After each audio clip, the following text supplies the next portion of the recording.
Antimage and Isekai LitRPG Adventure, Ends of Magic Book 1, audiobook by Kevin Book 1 Nathan Lark, a biology grad student, is magically summoned from Earth into the world of Davrar.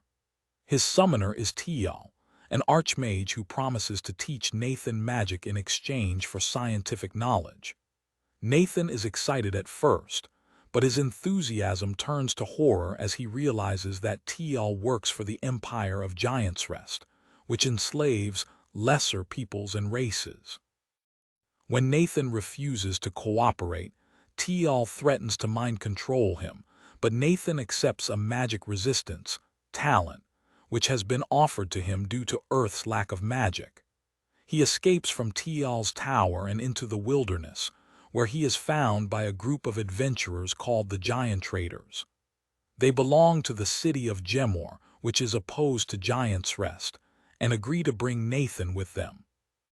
Nathan uses his knowledge of biology to gain regeneration, which allows him to spend stamina to heal himself. Artha, an elk centaur and member of the Giant Traders, teaches Nathan about the path of rage to unlock a berserker class. Once in Gemor, Nathan is taken to the Adventurers Guild, where he meets the guildmistress, Sudriel. He decides to trust her with his story, and the guildmistress advises him to keep the fact that he is from another world secret. Nathan joins an adventuring team called the Heirs, who are the children of the guardians of Gemor, and are considered the most powerful adventurers of the young generation. They are twins Arl and Sarah, children of Weapon Master Stanel, Stella, daughter of the mages Dalo and Caxal, and Kachai, a paladin wolffolk and adopted son of the holy warrior Kia. Nathan trains with them and gradually earns their trust. Together, they patrol the ruins surrounding Gemor and investigate a dungeon. While in Gemor, Nathan also works on other projects. He teaches Stella math and physics to help her learn new types of magic. He also works with the blacksmith Beatrid and an alchemist named Poppy to design a magical gun for Sarah.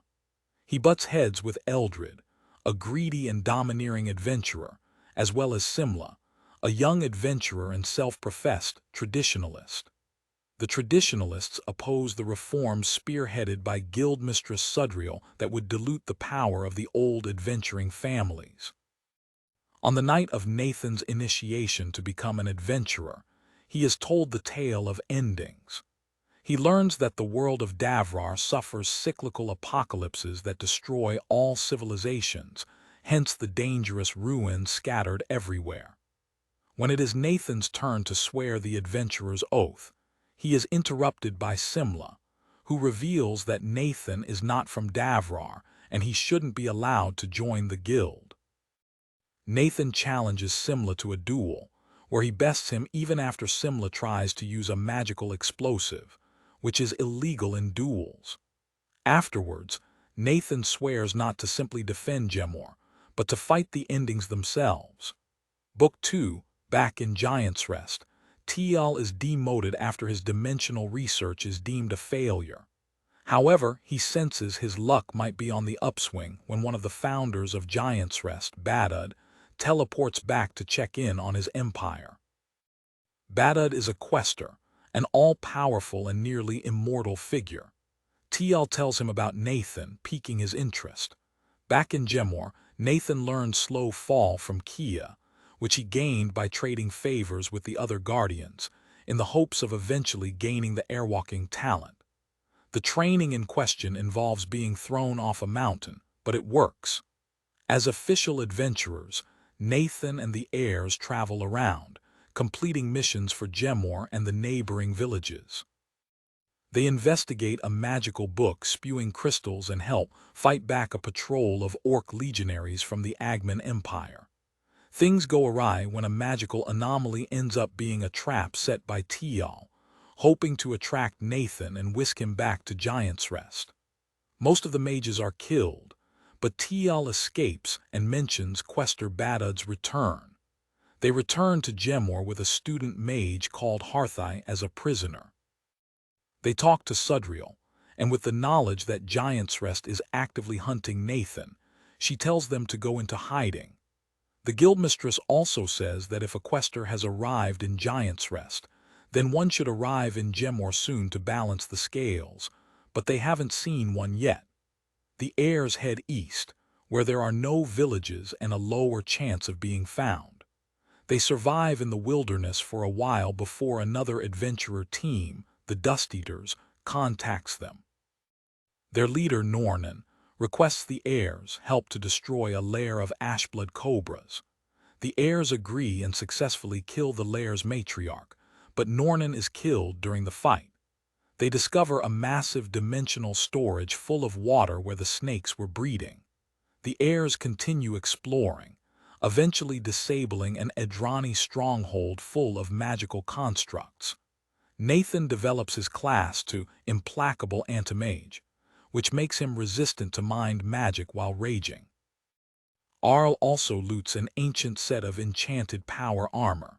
They suddenly receive an all-adventurer call. An army of old Gemor war constructs is advancing on the village of Terran. They defeat an initial force by having Stella charge up a massive lightning spell, unleashing it across the army. The plan works, but leaves Stella weakened and exhausted. They meet up with other adventurers from Gemor, including Khazar, an elite traditionalist adventurer and Simla's uncle. Khazar urges them to attack the source of the constructs to stop the threat. While Khazar's team enters the old Gemor fortress, the rest of the adventurers are overwhelmed by constructs, and Simla dies. Khazar blames Nathan for his nephew's death and uses an intimidation skill to try to make Nathan profess his guilt, but he resists it. The heirs leave and head back into the wilderness before the conflict with Khazar escalates. However, while they are resting, Badud and Tial arrive and capture the heirs.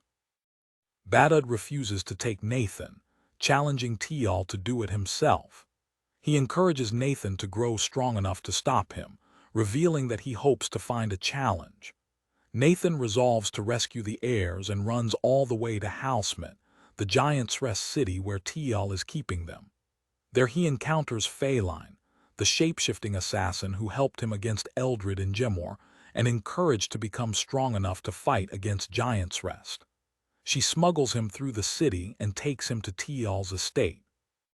Inside, Nathan is forced to fight against a mind-controlled Stella. The fight is brutal due to Stella's natural magic, countering Nathan's anti-magic.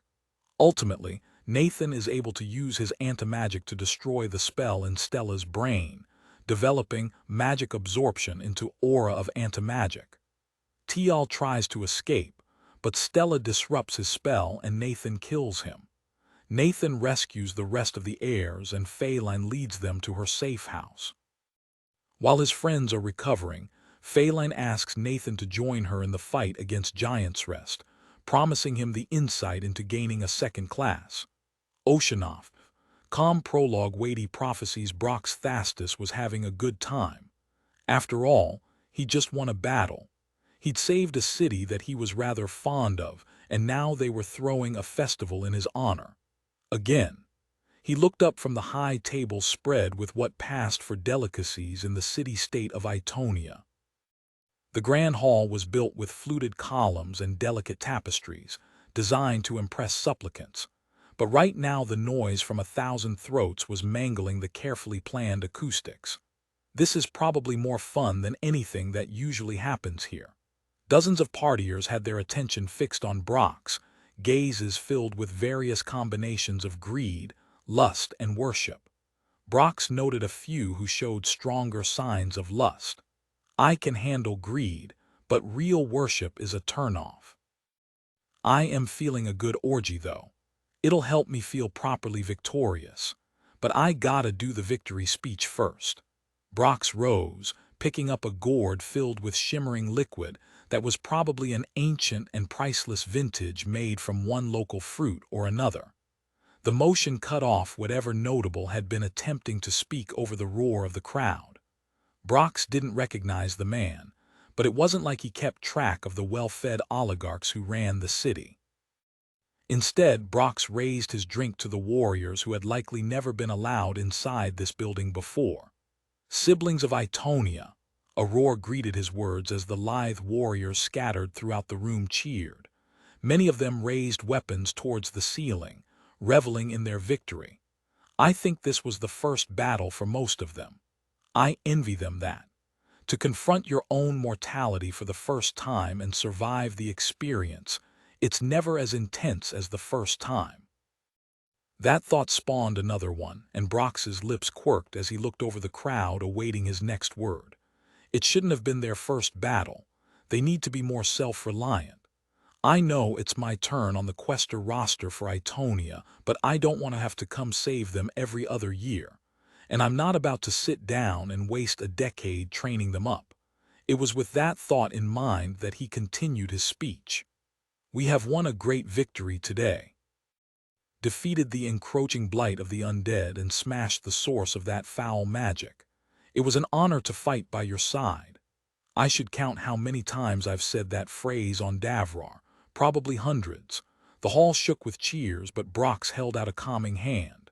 They quieted quickly, and he shivered at the feeling of hundreds of people obeying his will. I could have done a strategist build if I really wanted that. But I adventure for the blood in my teeth, not puzzles and responsibility. Itonia is a land of prophecy, of seers. You are renowned for your foresight and the guidance of those who dwell in the caves of the mountains above. It steers your rulers well and guides your people to glory. Only about half of that was a lie, maybe a bit more, but trying to fix a society gets the bad kind of messy. The kind of messy where lovers stab you in the crotch. He paused again, leaving his audience hanging on his words. But guidance and foresight have their limits. The wisest mind can do nothing without a strong arm to carry out its will. You must train yourself, hone the blades of your bodies. The next time your city is threatened, break the danger like a decorative pot. There was some confused blinking, and Brox let out a small sigh. For all of his practice, he'd never been great at rousing speeches. Saria's the ruler. She could say 5 words and even the oligarchs would pick up a sword and charge out the gates. He shrugged and continued with a stock-end phrase. When next I return, I will test you, and I pray that I find peers among you. Yeah, as if that's a likely outcome. I'm a quester. They're not. As the crowd realized he was done, they cheered once more and returned to their revelry. Brox eyed those he'd marked for invitations to his private celebration later and was speculating on a likely source of oil when a bejeweled man stepped forward to speak to him. You mean to leave soon, Lord Brox? Swiveling to face the annoying oligarch, Brox considered hanging him from the chandelier by his underwear. That was always worth a laugh.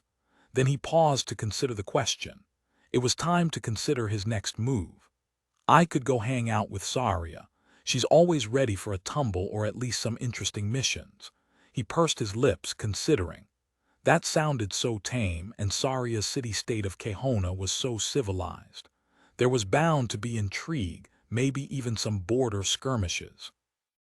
But Brox didn't feel like dealing with rules of engagement right now. Maybe I should just head into the deep wilderness, find a corrupted zone and try to break into its heart. That's always a good no-holds-barred challenge. Brox sighed. He also didn't really want to be on his own for months right now. He wanted to impress people, to teach a new generation about his legend.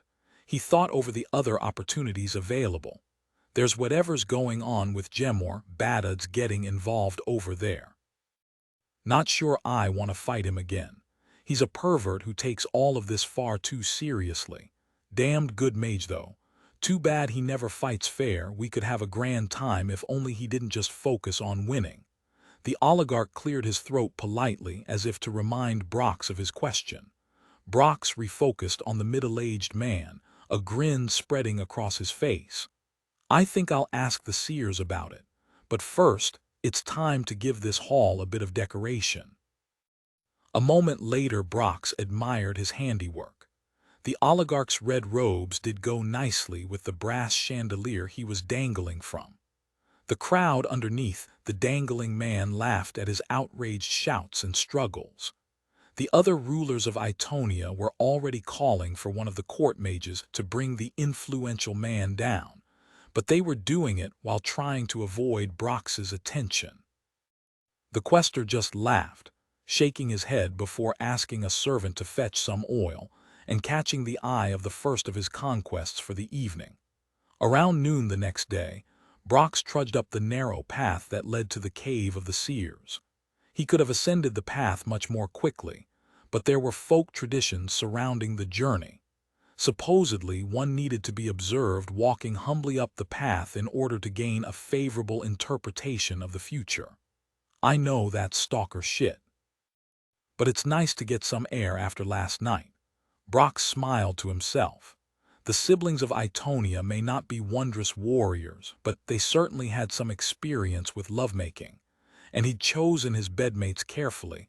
After all, Brox's reputation carried a lot of weight here. He wouldn't be surprised if his erstwhile lovers ended up the leaders of a new military organization. Seems appropriate. I hope that they hold onto the spirit they showed last night. I'd love to return in a few decades and find a promiscuous order of warrior lovers. The quester enjoyed his daydream for a moment, then looked up the path to gauge the distance he had yet to climb. It was a tall mountain, and he thought he'd gotten enough air for the morning. A heartbeat later, Brock stepped past the line of pilgrims waiting to gain entrance into the cave of the seers. They hunkered down, grabbing at hats and cloaks blown by the wind of Brox's passage. A few sent glares his way, but they quickly restrained themselves when they saw who had cut the line. The bald and androgynous receptionist bowed to Brox. "We greet the quester. Enter, for you are expected." They turned to the line of pilgrims. "Depart and return 1 month hence. The questions Brox will ask will drain us greatly." A series of muttered curses greeted the announcement, and Brox's skills could detect the veiled hostility directed his way, but none came close to attacking, so he simply shrugged and walked deeper into the cave. The quester examined his surroundings with a jaded eye. The rough-hewn tunnel was decorated with an eye towards mysticism. Chips of glowing crystals were set into arcane symbols on the bare stone, and musky incense burned in lamps. Neither was bright enough to provide a lot of illumination, making the cave appear mysterious and threatening. Brox brushed past it all. He knew what real power looked like, and while these seers did have power, it wasn't in their decorations. Soon enough, the twisting passage opened out into a grand space, lit by twisting magical tendrils that stretched from cracks in the stone towards the center of the cavern. Chanting echoed strangely from unseen throats, and banners rippled in intangible winds. Brox rolled his eyes. He knew what was necessary for the future site of the Seers of Itonia. He'd been there when they were founded. The quester Ushia Mur had started their whole order, giving the hermits of the cave her own insights of foresight in exchange for an oath of eternal service to her and her fellows. The hermits had combined those insights with their own knowledge of the ley line that lay underneath the cave, allowing them to peer into the future. Far into the future. It was an impressive ability, and all of the questers of Saria's grid had agreed that it was worth keeping Itonia around, at least until the next ending. And then we'll need to really think about whether they're worth the effort to preserve. It's hard enough keeping Kahona afloat through an ending. But no wonder Itonia doesn't have a martial backbone. Their seers guide them around most dangers. And every time their truly threatened quester shows up and saves their spines. Brox shook his head to dispel the musing, zipping across the cave to appear before the 7 robed figures who knelt before the focal point of the dancing magical energies. The wind of his movement threw back the hoods of their heavy robes, revealing 6 surprisingly young faces that glared at him resentfully. The last member of the Seers was an older woman who bowed her head respectfully to Brox. She held out a steadying hand to the other Seers. "Calm. Broaden your sight. This is a quester, and we will answer his questions, regardless of what it costs us." Brox arched an eyebrow at the woman who had to be the head seer. She bowed deeply at the waist, almost pressing her head against the ground. The other seers followed, though only reluctantly. Their voices sounded as one. "State your questions and we will answer." Then they rose and the women spoke again. "3 questions, that is all we can muster for what you will ask. Maybe I should have thought through my questions in more detail." Whatever. If I go to Gemor, will it be interesting? Several of the seers winced at the broadness of his question, but they joined their hands together and closed their eyes as one. Nothing happened for a moment, then the ambient magic in the chamber was sucked into the kneeling seers, who shivered under the strain of conducting so much magic. Maybe we should give them some more magic insights. I've never cared much for insight gathering, but I'm sure Saria's got a half-dozen that would help them withstand this much mana. Then the seers opened their eyes and spoke as one. "You will decide the fate of Gemor and Giant's Rest both." Brox's eyebrows vaulted towards his hairline. He hadn't been expecting that. He blinked a few times and reevaluated his next questions. He'd been planning on asking one question about Gemor, one question about Saria, and one question about wandering on his own. But now Gemor was right in the center of his attention. "Do you mean that I will kill Badud and raise Giant's Rest?" The seers showed some relief at the straightforward question, and once more closed their eyes as the magic writhed around them. But the prognostication was clearly more difficult than they expected. Magic drained into the seers for a solid minute, and they moaned and shivered as they peered into the future. Eventually they slumped to the ground, panting. The oldest seer spoke again, her voice rough with tension. "We saw the Ascendant Academy in rubble Badud slain in the sky above, but it was not you that did it. Something beyond fate somebody prophecy cannot see, but you will make that outcome possible if you go to Gemor within the week." Brox rubbed his chin, considering the answer carefully. Not just Giant's Rest, but Badud killed. Damn, I've never managed to pin down the bastard before. And not me that does it, but something beyond fate. This is definitely worth my time. Let's be sure it's not just a weird edge case they got stuck on. How do I ensure Giant's Rest's fall? The seers sighed as one, wiping blood from noses and bracing themselves to work their magic once more. The old woman held up her hands. "I will answer this question alone. You all must think upon this experience and level." The other seers didn't argue, and the woman stood, floating into the air as she channeled what magic remained in the cavern. The cave darkened as every trace of power was used to answer Brox's final question. She spoke from midair, her form revealed to Brox's skill-enhanced eyes. "When armies clash, you must fight Badud in open combat, to the death." Then she crumpled to the stone floor and Brox turned to leave. The quester stepped out of the cave. He frowned as he looked down on the city of Itonia far below. "Seems like going to Gemor is going to be a real adventure. I wonder if I should call anybody else. Ushia's not available, but I might be able to tempt Saria with this. Or I call up somebody who doesn't spend as much time on the grid." With a shrug, Brox flashed down the mountain path, quickly passing the pilgrims he'd displaced from the cave and entering the city. "No. If I invite more questers in, so will Badud, and that would probably invalidate the prophecy. Besides, just think of the glory to announce I destroyed one of their terrible slave empires without help." Brox licked his lips as he surveyed his whereabouts, stepping toward one of the lounges in this part of town. Even though he preferred Gemor's martial spirit to that of Itonia, Gemor didn't have nearly the level of culture surrounding the arts of cuisine and pleasure. "I have a week, right? I'll stay here for at least a few more days before heading to Gemor." Oceanoff. Chapter 1. Fretful rest. Nathan lay down, expecting to pass out instantly. He'd slept about 2 hours in the last 72. God, it's been a long couple of days. To think, 3 days ago we woke up in the cozy underground bunker of that Edrani Empire outpost. Since then I've fought and won 3 battles. I ran 100 miles, killed an archmage, and gained 56 levels. Why am I still awake? For a moment he was scared he'd messed up his brain chemistry by using perfected body to push off the need for sleep.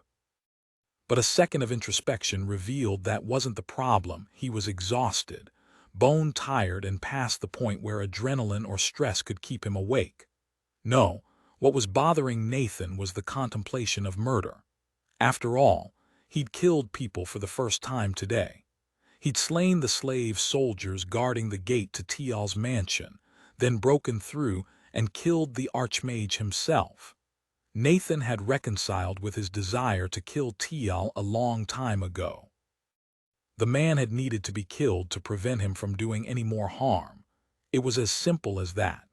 But those slave soldiers, I might have been able to free them. I freed Stella from the best mind magic Tial had, but I didn't even stop to consider freeing the guards. Nathan sat up to check once more that his friends were still present. His new magical sense let him feel the magic inside Stella and Kachai, but the ability was too new to fully trust. The heirs completely occupied Phelan's bed, so Nathan was sprawled out on the floor on a spare blanket. He lay back down, sighing and adjusting his position. It's done. I'm the only person here who could free those slaves. It's like curse breaking inside a brain. It would have complicated our escape, and I don't regret how things turned out. I won. I rescued my friends and I killed Tial. Of course, he couldn't have done it without Phelan. The leader of the assassins of Gemor was definitely an elite adventurer, with 2 classes and several hundred levels to her name. She'd offered to teach Nathan how to gain a second-class right before he went to bed. Her offer was really what was keeping him awake. He wasn't about to turn her down. He declared his intentions to bring down Giant's Rest and meant it. He wasn't about to stop at the first instance of bloodshed. Sometimes you just need to kill people to stop them. That's how it works. Evil must be challenged or else it just keeps doing evil. And challenging it means hurting people, killing them. But now he was thinking about the deaths that might lie in his future. Hundreds of mages, not all of whom might be guilty of as much as Tial. Children, students like Harthai. Kachai had convinced Nathan to spare Harthai, and Nathan didn't regret it. But I will have to kill more people like her, knowing it is possible to spare them. Should I try to spare them? This whole thing would have been easier if Kachai hadn't convinced me that Harthai could become better. But not all evil is cackling old men torturing you, and if I'm going to truly challenge Giant's Rest, I'm going to need to kill mages of all descriptions. Sometimes evil is the enchanter working in a workshop, building weapons for the legions of slave soldiers. Nathan rolled over, trying to change his train of thought. This was worth thinking about, but maybe when he had a bit more sleep. Bereft of other options, Nathan sat up, crossing his legs and keeping his eyes closed as he used the first skill he'd ever acquired on Davrar. Focused mind had developed into battle meditation, which was essential to keep him centered in the midst of a rage, but it still fulfilled its original purpose. Focusing on his breath let Nathan shed his worries. He didn't need to figure out all of his problems now. A better, more rested Nathan could worry about all of that tomorrow. Right now it was just time to feel his body, listen to the sounds of the airs snoring, and relax. Sometime later, a much calmer Nathan lay back down and went to sleep almost immediately, comforted by the knowledge that his friends were close. He woke to the sound of jangling metal. Nathan rolled to the side and jumped to his feet, breathing quickly as he looked around. He relaxed as he felt the trace of divine power. He turned toward the sound where Kachai was putting on his heavy plate armor over the padded undercoat. The wolfman gave him an apologetic smile. "Sorry, I was trying not to wake you, but I wish to feel my armor around me. We are still in the city of our enemies." "That makes sense." Nathan looked around, seeing that all of the other members of the heirs were gone. "Where is everybody else?" Kachai gestured toward the door out of the bedroom. "Awake. It has been nearly a full day, but we thought it better to let you rest. Phelan has made food. We all wish to hear your tale if you would tell it." "Right. They still don't know much about what happened. I didn't even tell Phelan about how the heirs got kidnapped. As far as they know, they went to sleep after fighting the fortress foundry and then woke up as captives of Giant's Rest.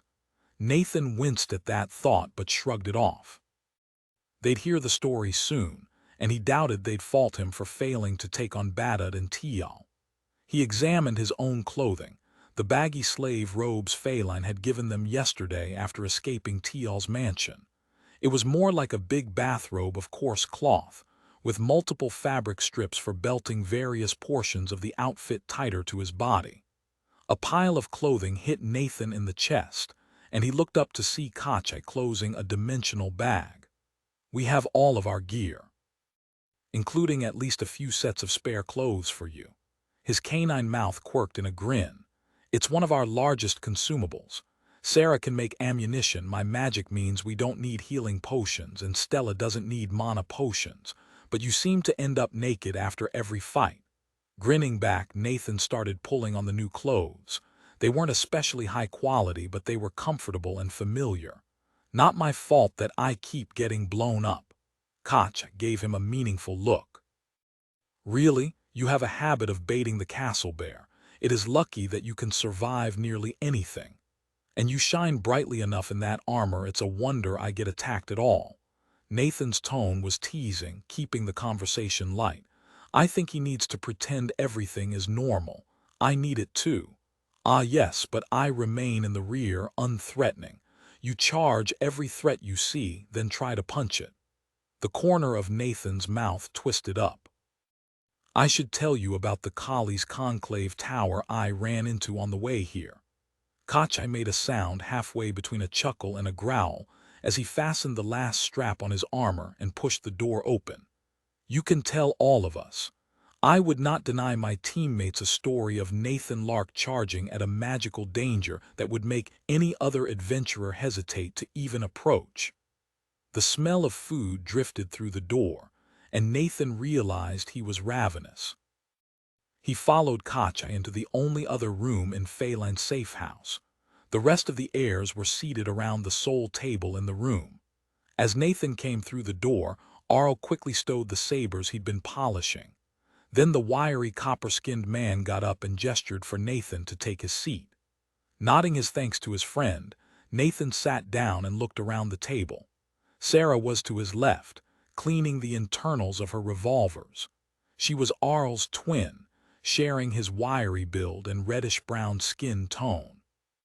Stella sat across from Nathan, and the red-haired mage didn't look like she was in great shape. Nathan's new magical senses let him feel the wellspring of power that was his friend, but it seemed muted and unstable. Her skin was wan, while her eyes appeared sunken and bloodshot. She clutched a mug of tea close to her face and looked like she might just fall asleep at the table. Phelan deposited a large bowl in front of Nathan. The willowy assassin was dressed in the same black leathers that Nathan had first seen her in, her dark hair loose and flecked with a myriad of colors. "Of course, I know she can shapeshift unrestricted by height or weight. And unless that ability has restrictions I don't know about, this is just the shape she chooses to show us." Nathan looked down at the bowl, then back up to Phelan. "Boiled grain. We're in the slums. What do you expect, high delicacies? Spoiled adventurers," she sighed. "But I do steal every Giant's Rest delicacy I can." She flicked her wrist in a familiar gesture, but instead of a knife, she held out a glass bottle of syrup. "Don't use it all." Spreading a generous dollop of syrup onto the grain, Nathan dug in. The richness was welcome, but it almost didn't matter. Nathan was famished, inhaling one bowl before getting up for seconds. The other heirs seemed intimidated by Phelan and mildly shocked by how casually Nathan had addressed her. They killed time while waiting for Nathan to finish eating. Eventually, he put the bowl down and the heirs leaned in. After a moment, Sarah spoke, gesturing impatiently. "Do we need to bribe you with a dragon's hoard? Tell us what occurred." Nathan shrugged, speaking dismissively. "There isn't much to tell. Badad the Quester and Tial showed up during my watch and kidnapped you. Then I came to free you." "Not even as a game would that story suffice," Sarah replied derisively. "Don't hide the details. I want to know the depth of our debt." Nathan frowned. Sarah, you know that's not why I did it. Friendship, Arl broke in. Yes, we know, but still we must know. We were kidnapped more than 100 miles south of here and taken to the most defended stronghold of Giant's Rest short of the Ascendant Academy itself. I expected our parents to try to rescue us, but by then, he shrugged, T.L. would have had time to do what he left unsaid. Sighing, Nathan raised his hands defensively. All right, fine, I'll start at the beginning. Phelan slid languidly into the chair on Nathan's right. By the giant, I wish to hear this. You gave but a single breath of explanation yesterday before we challenged an archmage. She paused for a moment, eyeing the heirs. I am glad it was successful. I was on watch. Nathan twisted his lips. And they kidnapped you anyway. He looked down, feeling guilty again. Both Badud and Tial were invisible, flying. Right after I noticed them, Badud cast soporific bubble and mass levitate to keep you asleep and pull you out of my reach. Kachai nodded gravely. A quester is an uncommon foe, difficult to fight against. It is strange that they found us in such an isolated place. They were pretty chatty after you were captured, and they were flying above my reach while Badud monologued at me. From what he said, I think Tial was the one who woke the fortress foundry, and somehow he pointed it at the village of Terran. He knew we were in the area and wanted to lure us in to fight the constructs. He was planning to capture us then, but he didn't attack because Khazar was around and posed a threat to him. Nathan sighed. When we left after Simla's death, Tial followed and called in Badud to ensure the capture went smoothly. Kind of pisses me off that Khazar's presence was protecting us. The man's an ass, the leader of the traditionalist Gemor adventurers, and really seemed to want to kill me after his nephew died. Stella coughed wetly, chuckling. Tial didn't feel confident capturing us on his own after his first try. Needed a quester to be sure. She looked up at Nathan. Don't think yourself a fool for driving us away from Khazar. He's muckgrabber slime and we would have parted company regardless. What else did they say? Phelan broke in, tapping her finger on the table.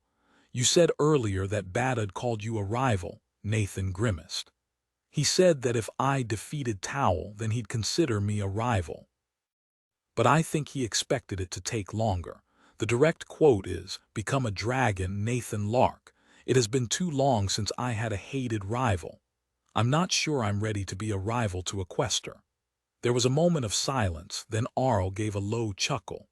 You killed an archmage of Giant's Rest in direct combat on his home territory. That seems a deed worthy of a dragon, though even a dragon might balk at challenging a quester. How did you slay the archmage? Sarah leaned back and flicked her brother in the chest. Let him tell the tale in the order it occurred. I wish to hear it sensibly. She turned her attention back to Nathan. Was there anything else to your discussion with the quester of Giant's Rest? Not really. Nathan shrugged, thinking for a moment. Oh, yeah, he said he planned to send an army or 3 to recapture Gemor while he was in Giant's Rest. That seems like an important detail. I'm glad I have enhanced memory for details like that. I was a bit distracted at the time. Phelan pulled out a knife, rolling it through her fingers. Yes, an important detail, one to include in our report to the guild. Stella, have you sent a message yet? She frowned. Can your message reach all the way to Gemor from here? Yes. Stella looked faintly nauseous at the thought of casting the spell. I can't cast yet, but my message can reach Gemor. With my insight, I could reach Agman from here. Right, she uses light mana for her spell, since it's based on my explanation of radio waves. Maybe she shouldn't be explaining how valuable the magical insights I taught her are. That's most of the reason Tial went after us in the first place. Phelan's eyebrows rose slightly at the information, but she simply gestured for Nathan to resume his tale. Before he left, Badud said he was giving you all to Tial. I think his real goal was testing Tial. He wanted to force me into conflict with him. Then Badud used mass teleport to leave. Nathan furrowed his brow, remembering his desperation after the heir's kidnapping. I knew from Harthai that Tial was based in Halsmet, so I thought I could find you here. and I decided to follow because I couldn't accept my friends getting brainwashed by magic for weeks. So, I came here as quickly as I could. I thought TL wouldn't be expecting me to show up the same day after he left me so far to the south. Feline cocked an eyebrow at him as the blade continued to dance through her fingers. The landscape to the south is rough and the dungeons are dense. How did you travel so fast? Nathan shrugged, looking over the airs. My build makes me stronger and faster. I developed my running skill and then went to a Kali's Conclave dungeon too. We understand. Don't speak of your build here. Sarah cut Nathan off, giving Feline a significant glance. Right. Not supposed to give out any details of my build. It's a pretty big secret that I'm not just immune to magic, but I absorb it to fuel my stamina. Feline gave a wry smile and shrugged, but made no other comment. Nathan continued. I ended up on the outskirts of Housemint. I knocked out a farmer slave and took his clothes and cart, then snuck into the city. Feline found me when the gate guards got suspicious. She guided me to TL's mansion. We killed the guards, then I entered while she kept our escape clear. Nathan glanced at Feline, seeing if she had anything to contribute. TL was your nemesis to slay, and I will never let an archmage know me as an enemy across the battlefield, Feline added. A disintegrate will kill me as easily as it kills any, except you, Nathan Lark. Nathan nodded to acknowledge her point and continued his story. TL was learning Stella's magical insights inside. He had her mind controlled. Kachai slapped the table, growling heavily. He ignored us as base iron to the adamant of Stella, muttered about the insights he wanted to tear from her, locked us in those devices to break our will slowly over time. Sarah gave Kachi a bland look. I didn't hear that. You could listen to what TL was saying. My path gives me resistance to mental spells. Kachai's lips curled back from his canines, but not enough to break free when restrained. Regardless, what occurred after you entered the courtyard? TL spoke for a bit. Nathan spent a moment reviewing what the Archmage had said for any important details. It wasn't very relevant, he was just ranting, but he was standing on a balcony I couldn't get to. Then he told Stella to capture me, and we fought. He thought I wouldn't hurt her, and thought that if any mage could fight me it would be Stella. He also didn't want to owe Exia a favor for borrowing soldiers to capture me. Exia is the governor of Housemint and an archmage of Giant's Rest. Vicious old prune of a woman, Feline said. That wasn't the part the rest of the heirs had fixated on. Sarah, Kacha, and Arl darted apprehensive looks between one another. Stella opened her mouth to speak, her expression sad and tired. I don't think I want to hear her apologize for fighting and almost killing me. I think she just feels obligated to make the apology. She has to know it wasn't her fault. Nathan cut her off. We fought, and I figured out how to break the mind control spell. It took a bit because there were failsafes to kill Stella if the spell was broken, but I managed it. He smirked at Stella conspiratorially. Then Stella interrupted TL's teleport and brought him to ground level where I could get to him. So I killed him. Thanks for that. I never would have gotten to him if you hadn't broken the balcony. Mid-tier lecturing 9 achieved. A bit of a strange rank up. I wonder if it's because I'm describing my own actions. Doing something that earned me a lot of levels. Stella returned his smile with a vicious twist to her lips. I'm filled with sadness that he died so quickly before I could pry some insights from his muck-grabber-slimed corpse. Then she shrugged. At least I gained some levels from his death. Feline continued rolling a dagger through her fingers as she examined Nathan. Impressive. Those mind control spells are solid. I assume TL must have used a lower-tier spell in his haste, though Giant's Rest is usually careful about their failsafes on high-value slaves, which all of you would have been, she sighed. But you are not free yet, for we are still in the midst of Giant's Rest's power. The alarm has been raised and they will be searching for you, she grimaced. And me. They'll have activated the detection enchantments, and Exia will have mages scouring the city and surrounding wilderness. Bada the quester may also involve himself since you have slain his student. The heirs reacted quickly, with Arl and Sarah stowing weapons while Stella shook herself and moved to stand. Kachai's brows furrowed as he spoke. "Why are you only mentioning this now?" Feline rolled her eyes as she pulled her knife from the table and sheathed it. "Because we are protected. This safe house is shielded from the detection enchantments. The only course that does not lead to discovery is for you to stay here." She turned to Nathan. "Meanwhile, Nathan and I will investigate the state of the city. We need to learn more before we can make a plan." Chapter 2, A Plan of Evasion. Sarah spoke gingerly, aware she was addressing one of the elites of the Gemor Adventurers Guild, and one of the most infamous. "What is the plan, Feline?" The beautiful woman shrugged and smiled wide to reveal unnaturally sharp teeth. "We must scout. Exia will be loath to keep the city locked down for too long, and the detection enchantments take mana to run.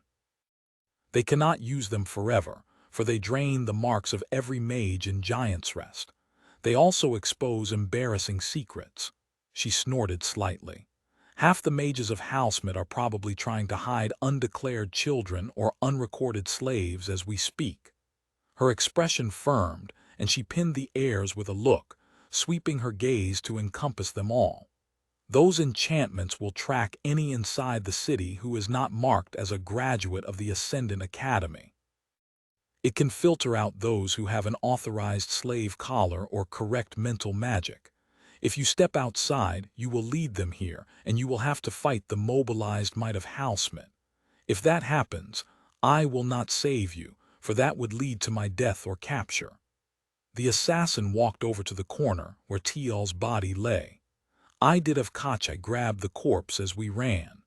I wanted his stuff, and to be really sure he didn't get resurrected or reanimated or something." Feline leaned down, rooting through the rings on Tial's fingers. After a moment she made a noise of satisfaction and pulled one free, showing them the chunky piece of jewelry. "The mark of an archmage. It allows the wearer to bypass a dozen forms of security used by Giant's Rest, including the detection enchantments. Such enchantments can only be recharged by the bearer's mana, but this one should last quite a bit longer than a standard mage's mark. Good to know there was some useful loot on him." She rolled the ring between her fingers before sliding it over her thumb. "I assume Nathan is immune to detection spells." She cocked an eyebrow. "Do I have true aim?" "Yup." Nathan's anti-magic had let him ignore disintegration spells and bypass magical traps, and it had only grown more powerful recently. Now it said that he was an embodiment of anti-magic. He should be able to avoid a city-wide detection spell. At least I'll be able to tell if it latches on to me with my new magic senses. Feline proceeded to quickly strip Tial of jewelry and clothing, making a neat pile of loot. "Then we shall depart for a time to scout and develop a plan. We will return by morning. Rest, recover, steel yourself for what may come. If you are discovered, the outer wall is that way. There is an old Gemor dungeon some distance south-southeast. If you can reach it and survive while hiding within, you may be able to lose your pursuers. But that is a desperate defense. Hiding inside a dungeon." "Yeah, desperate is one way to describe it." She stuffed Tial's corpse into a dimensional bag, the action looking comical as Tial's bulk vanished into the small container. "I'll dispose of this later." She turned toward the door and gestured for Nathan to follow. He shared a look with the heirs, then shrugged. "See you. Stay safe." Kachai touched his brow with 4 fingers, then swept his hand at Nathan. "And I'll go as luck ride with you." Feline made sure the ring was secure on her thumb. Then she pulled another outfit out of her dimensional bag and swept it over her shoulders. When the fabric settled, the lithe woman was replaced by a taller man with a pockmarked face who bore the distinctive whip of a Giant's Rest slave master. "Let's go." The voice that came from her mouth was rough, and Nathan threw on the coarse gray outfit Feline tossed him and followed her through the door. They emerged into the same grim slums as before. There were more slaves present than earlier, the lockdown having chased them back to their homes.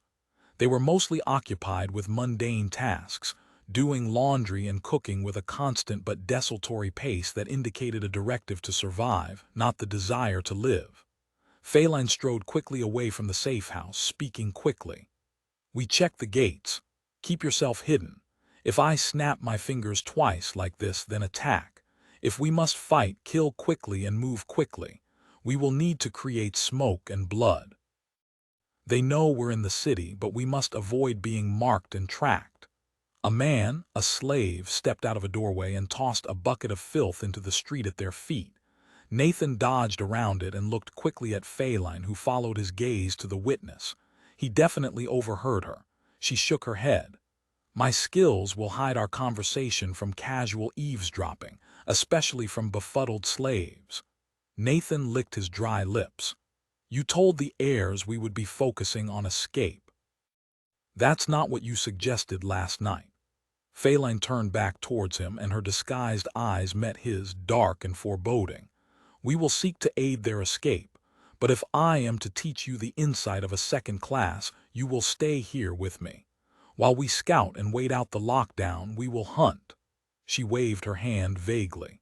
"To distract attention from the heirs. If the quester intervenes, we want him focused on chasing us inside the city while they flee outside it." They walked a few more steps in silence before she spoke again, the rough voice underscoring the seriousness of her tone.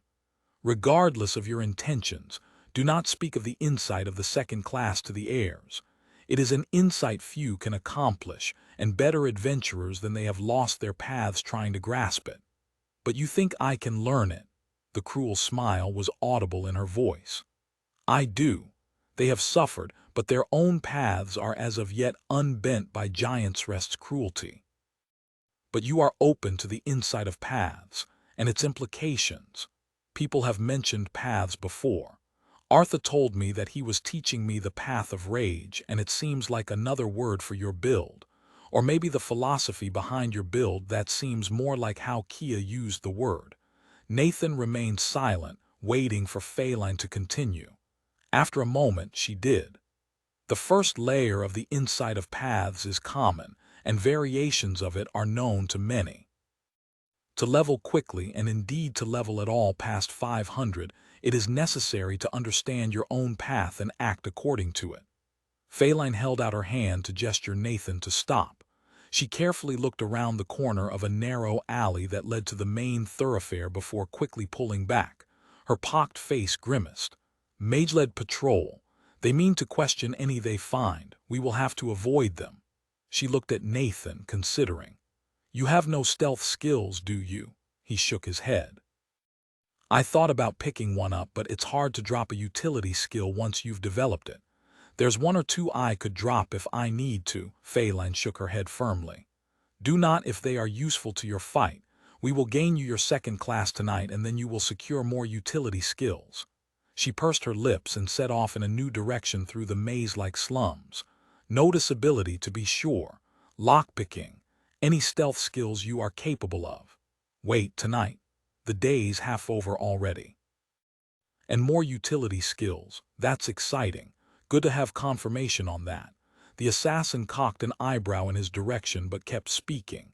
"Sleight of hand is a skill for every assassin, but you do not use weapons or a dimensional bag." She glanced around another corner before continuing. "Hear me, but this is an excellent issue to have. I would give a grand insight to learn more utility skills. Tonight. How will I get a second class by tonight?" Nathan's voice almost cracked. "You must understand the deeper meaning of the insight of paths. Then it is only a matter of a suitable deed. Ah, here." The disguised Feline stepped through a narrow gap between two ramshackle buildings.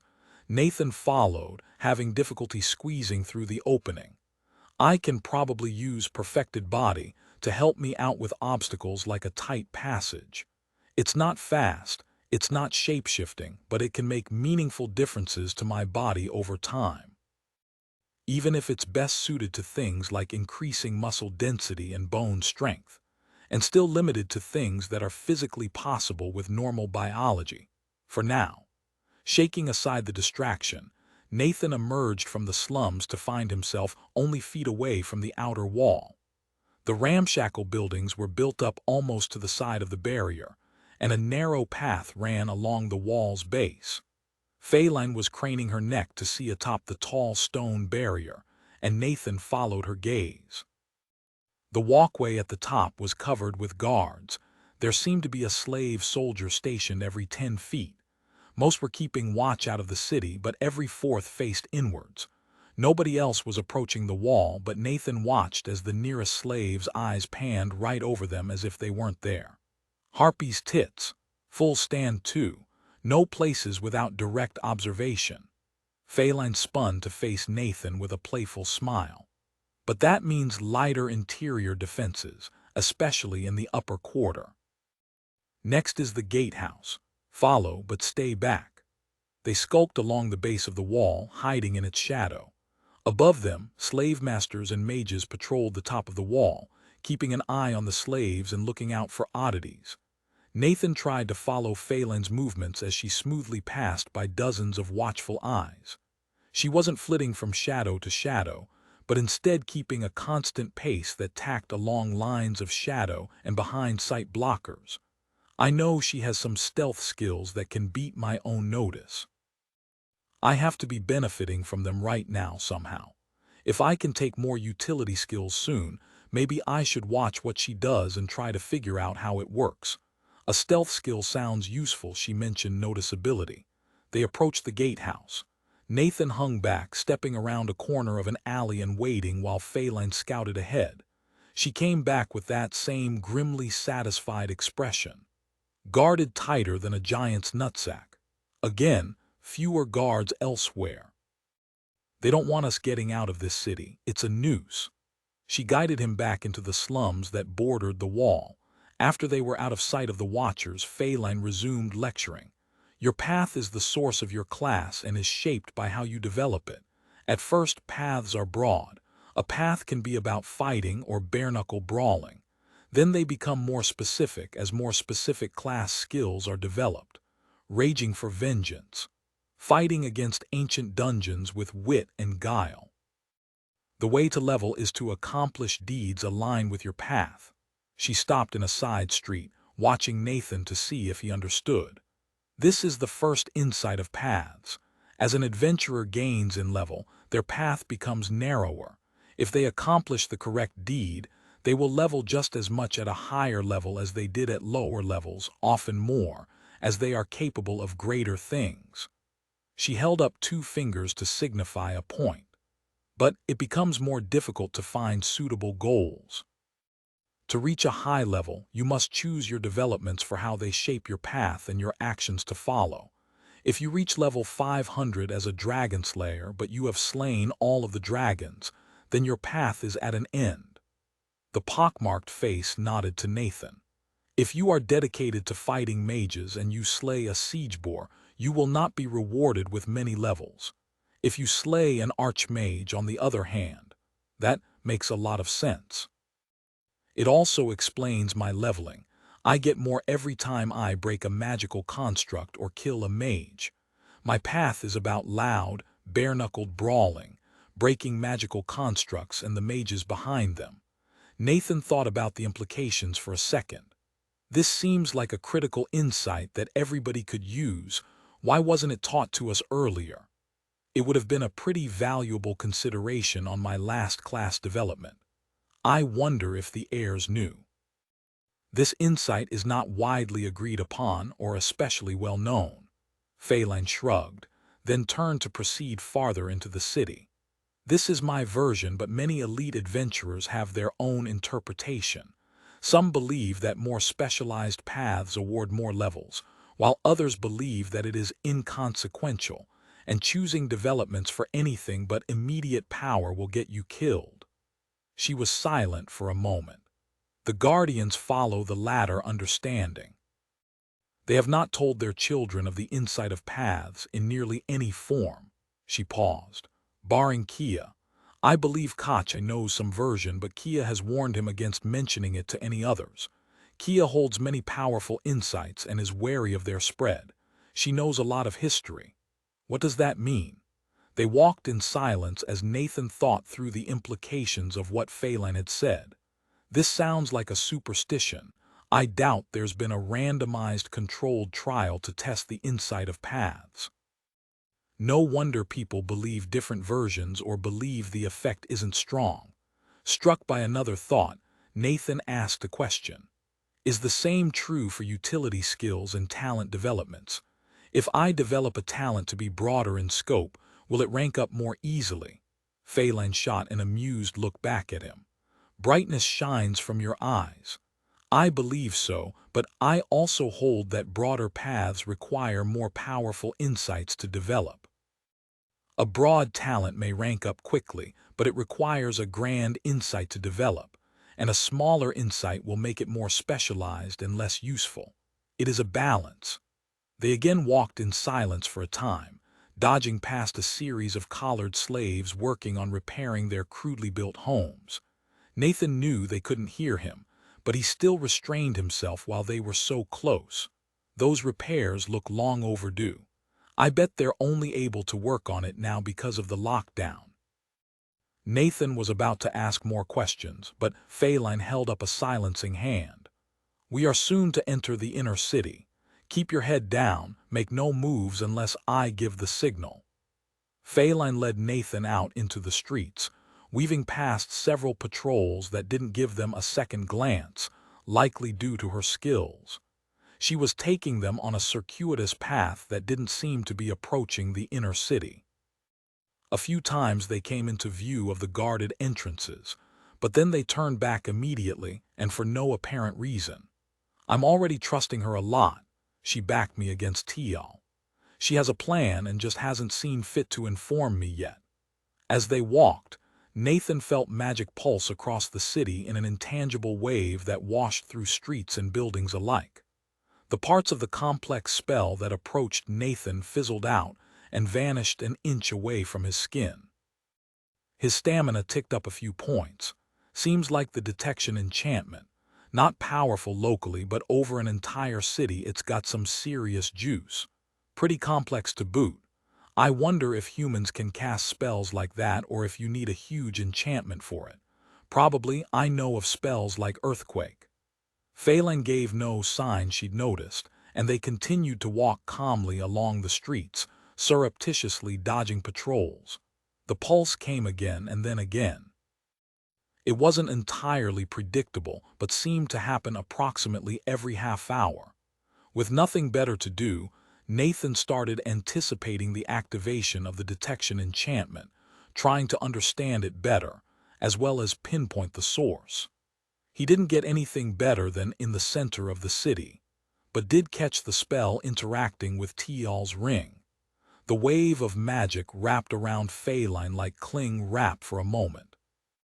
Then a faint pulse of magic emanated from the Archmage's mark, and the spell vanished from Phelan like foam under a blowtorch. Magical Perception 3 achieved. Eventually Phelan found what she was looking for, and they headed towards a minor gate into the inner city. It was tucked away behind a series of workshops and was almost more of an alley than a gate. At first glance, it looked unguarded. But as they approached, Nathan spotted a single slave master leaning against the wall with a half-dozen slave soldiers on the other side of the gate. The slave master looked blearily up and murmured something inaudible. The derision in Phelan's tone was clear. What was that? The man looked up at her with bloodshot eyes blinking rapidly. Password. He didn't sound like he was asking for a password. He sounded like he was trying to figure out if he should ask for the password. A blurred word came from Phelan before she moved to walk past the man with a businesslike stride. He frowned slowly, then held out his hand to block her path. Wazat, Phelan rounded on him. You are drunk, she sniffed slightly. And while on duty in an emergency, I will not be delayed by your inability to remember the proper call and response. The other man cowered, and Nathan felt the backwash of some kind of social skill. It was a bit like the intimidation skill he'd felt from Khazar, but more nuanced. That skill had tried to cow Nathan with the threat of imminent violence. This one sought to impose Phelan's chosen narrative on the victim. I bet it's called something like Believe My Tale, or The World is My Stage. It seems like Phelan's build is heavy on social manipulation and stealth skills, but light on combat. The slave master cowered back with vague complaints that there hadn't been any warning on the call-out. Phelan merely snorted and walked past him into the inner city, with Nathan close on her tail. There were fewer patrols here, though the ones that did exist were led by mages instead of slave masters. Phelan dodged them adroitly, always keeping a large distance from the patrols. They skirted just barely around one group, and Nathan sensed a spell spread in a radius from each mage. It was a detection spell. It would latch onto large living things and point them out to the mage. Phelan seemed to know the path by heart, and they moved through the city without incident before entering a large park that occupied the space between the second and third hills. A wave of mental magic spread over the city again, more powerful now that they were closer to its source. I think that's coming from the first hill, Exia's mansion. Makes sense. She's the governor. She controls the Giant's Rest military. Not a surprise the security enchantments are also there. That makes it a giant target for us. There was a hedge maze in the center of the park that was full of private little corners, and Nathan let out a relieved breath as Phelan ushered him into a hidden nook. Night fell as he sat down on the stone bench, and he looked up at Phelan. It's night. What is the second part of the insight of paths, and how does it get me a second class? She transformed back into her more familiar form. Her eyes were like green fireflies in the sudden darkness. Your path is more than what your class is specialized towards. It is your purpose, and elites are those who align their class and their purpose. They take a class that suits them. Phelan's attention felt like a heavy blanket, like she was proctoring a life-or-death exam.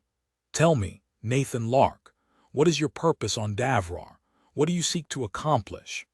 Thank you for listening to the story on KevinAudio.com Chapter 3 Purposeful Assignations. Nathan looked back into Phelan's burning eyes and considered how to answer her question as they sat in the darkened maze.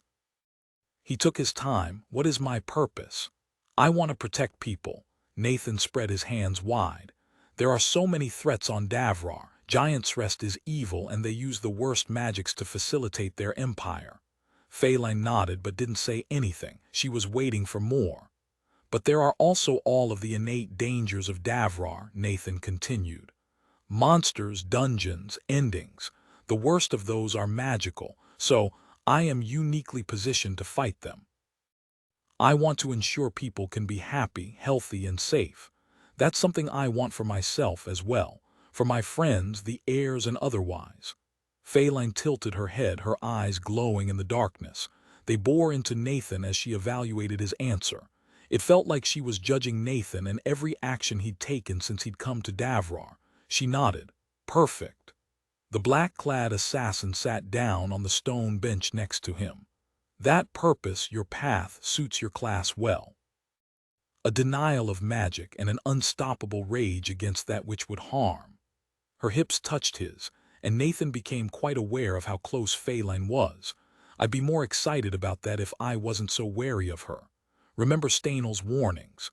The whole leather-clad assassin thing is hot, but I'm pretty damn sure I don't want to give her that kind of lever to control me. I have little doubt she'd use it. Phelan elbowed him lightly. Now I have shown light in your eyes, how would you gain a second class? From what she'd said so far, the answer seemed obvious. Have a second path, which means having a second purpose. Nathan frowned, looking away. But that seems too simple. There has to be more to it than that, or else a second class would be more common. The assassin dipped her head slightly in acknowledgement. A powerful deduction. Her lips tilted in a faint smile. The detail is in the deed. The deed to earn a second class must be upon a different path than the first, and impressive enough to boost you to level 9 all at once. You cannot do it in pieces. Seeing Nathan's confused look, she continued. To earn your first class, you must be accomplished enough to reach level 9. Then, Davrar presents you with a choice of classes, which is truly a choice of paths. She pulled out a faintly glowing dagger and examined it. I am not certain, but I think it possible that a second class cannot follow any path available in your first choice of classes. My first classes were all related to performing, traveling, and manipulation. Phelan's eyes grew shadowed, their glow receding as she looked backwards in time. It was only after the death of my mother and subsequent events that I was offered a second class, on a very different path to the first. The woman rolled the dagger through deft hands before it vanished. She raised her eyes to meet Nathan's once more, and they flashed brightly. The requirements to reach a second class are higher. Tonight you will accomplish a deed from a different path, which is sufficient to reach level 9 in one act. Nathan blinked at her. How am I supposed to do that? His thoughts interpreted Phelan's comments over the last day. Go kill somebody. That seems like it would align with the class I already have. Phelan shook her head slightly, keeping eye contact. The purpose of your path is key. Your class focuses on protection. You rage against the harm that would be caused and seek to prevent it through violence. Your class is one of protection. She flexed her fingers and the knife reappeared. Kill and chill calm for no other reason than your own desire. Do not use skills from your current class. Do it because you have decided to kill and because you can dispense that death. From what I know of you, none of your offered paths focused on lethal intent. Her face was inches from him, but the topic of conversation killed any physical intimacy that their closeness might have inspired. Nathan took a shuddering breath. He leaned back and looked out at the world above as he thought. She's trying to convince me to murder somebody I don't know in cold blood, and succeeding. Anybody in a position of authority around here has signed their own death warrant. Evil needs to be challenged. Giant's Rest is evil. He stood abruptly, getting farther away from the attractive woman. Okay, who do we kill? Exia, Phelan snorted. Once you gain this second class in some levels, maybe. Her face became serious as she stood. But she is protected by more than just magic. For now, we have a different target. She started walking out of the hedges. Nathan nodded, following her between the walls of greenery. Fair enough. I guess if it's a mage of Giant's Rest, it doesn't matter exactly who. If I'm going to kill a random mage, I'd almost prefer not to know too much about them. I don't want them to be a person. It matters. On the path of the assassin, you should know who you kill and kill them with purpose. This is death with intention, not unguided slaughter. Even if you strike on the battlefield, you mark your target and decide their death. Phelan had turned her head back, even as she grew taller and once again took up the disguise of a slave master. Her eyes muted and her voice deepened as the transformation completed. You will kill Histel Dho Folku, the leader of the enforcement mages in Housemint. He is a trusted agent of Exia's, and a reason why Housemint runs smoothly. Nathan couldn't see Phelan's expression well without the light from her eyes, but caught a flash of teeth. You met him yesterday. He was the blue-robed mage who stopped us as we escaped from Tial's mansion. He led a company of soldiers. So blue robes are enforcement mages.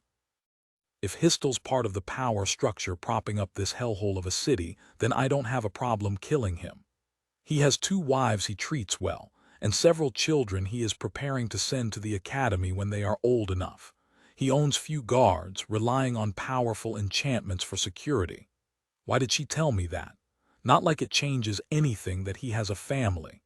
Even if he's nice to them, he's still part of the Giant's Rest system. Nathan sighed deeply, drawing a wary look from Phelan. He shook his head, releasing his thoughts. Let's go. How are we going to get in? There's a side door locked by magic. Will you be able to kill that problem? Nathan shrugged one shoulder. Probably. Aura of anti-magic does let me break traps and triggers without ever touching them after all. Even ones inside walls or on the other side of doors. And magical perception lets me figure out if they're there in the first place. They emerged from the unlit park like specters in the night, avoiding the magical lights. Feline moved like a gust of wind, her feet not making the slightest sound as they crept through the deserted streets. Nathan tried to match her movements but still felt like an ungainly oaf in comparison. He was dressed in light clothing and only wore thin shoes, so it was easy to move quietly and smoothly. Even so, every faint scrape or cast shadow stood out to him and his notice. I'm looking forward to getting some stealth skills. That'll be useful. I can sneak reasonably well because I don't wear armor, but it's not enough against people with specialized skills like notice. Feline led him into an alley that looked like it was used for deliveries, with prominent wheel ruts. There were doors on both sides, but she pointed out a double door that looked large enough to drive a cart through. Nodding, Nathan knelt down before the door. There was a keyhole and he placed his hand against it, feeling for magi and finding it. A powerful magical lock, and no way to unlock it from this side. Also a loud alarm if the door is smashed open or disconnected from its frame, but nothing more than that. I can just take out the central spell and the whole thing will fall apart. Nathan seized his anti-magic, pleased at how responsive it was. He'd always shifted the magic-denying effect around with his intentions, but it had never wanted to leave the confines of his body before. Now the anti-magic flowed and shifted above his skin like water in a bowl. It took only a moment of focus to draw the aura into a spike that extended 6 inches from his hand. Nathan activated battle meditation, sinking into a state of calm focus. He pushed harder and the aura extended, becoming almost a foot long. I can push it more, but only at the expense of a lot of attention and stripping the anti-magic away from other parts of my body. As it is now, I'm still immune to magic, but instead of an aura, I have a foot-long blade of immaterial anti-magic. This is so cool. Shivering with anticipation, Nathan smoothly pressed his hand against the wood, angling the anti-magic to annihilate the magic on the door. Stamina flowed back into him as he pushed on the door, but it remained stubbornly closed, locked by mundane methods as well as magical. Feline gestured Nathan aside and slid a pair of lockpicks into the keyhole for a moment. Silently, the portal swung open to reveal a large room beyond. The assassin ghosted forward, passing by Nathan as she examined the dark space. She had transformed back into a slim, leather-clad woman, drawing daggers in each hand. After a few sniffs, she gestured him forward with a whisper. There may be more alarms and traps beyond. Move slow and stay quiet. Never underestimate the paranoia of a mage of Giant's Rest. He followed her instructions, stepping carefully across the room and feeling out for magic. There was magic around, and plenty of it, but none of it harmful. Nathan let his anti-magic spike lapse down to a shell a few inches above his skin.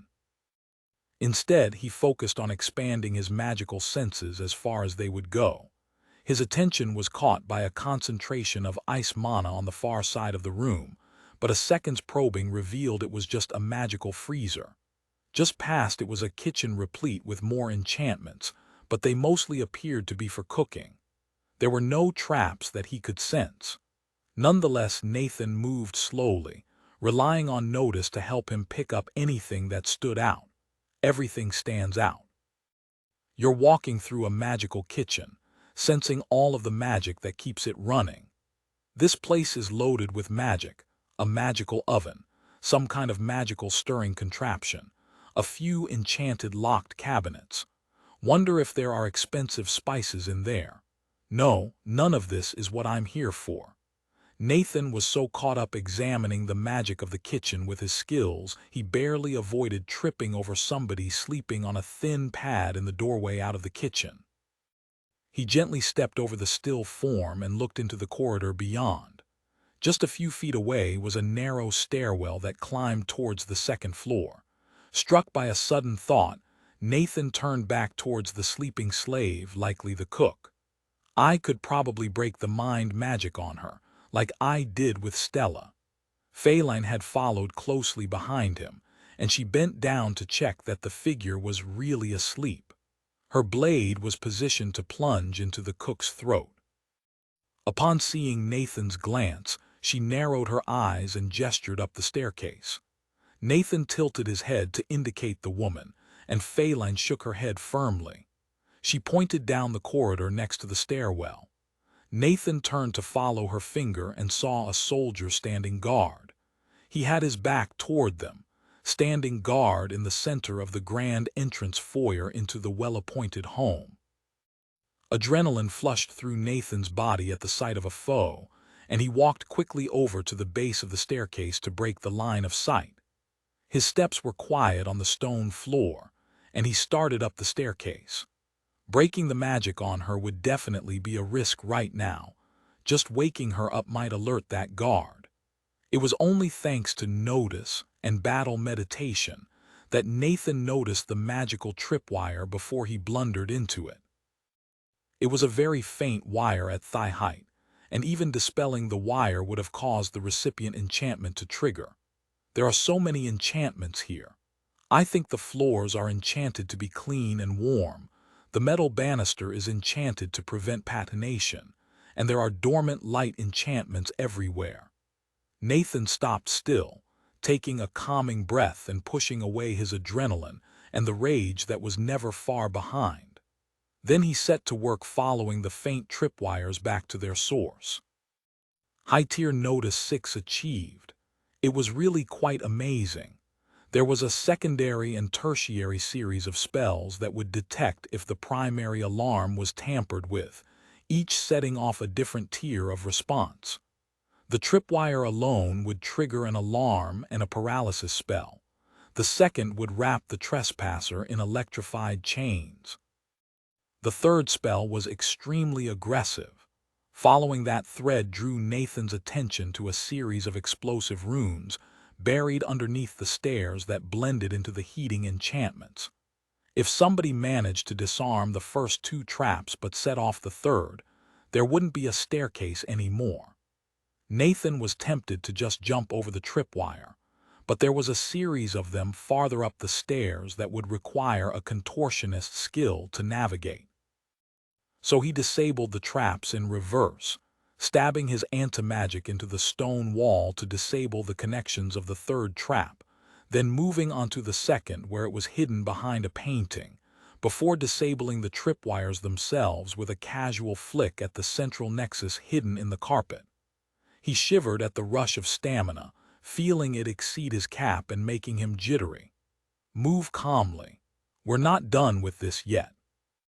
Nathan let out a faint breath, looking over his shoulder to see Feline watching his every move, tension evident in every aspect of her body. She seemed apprehensive, as if this was new territory for her.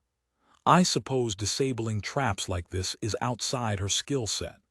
I honestly don't know how anybody without magic or anti-magic could disable that trap buried in the wall. He gave her a grin and proceeded up the staircase. Upon reaching the top, Nathan found a series of wooden doors and another staircase.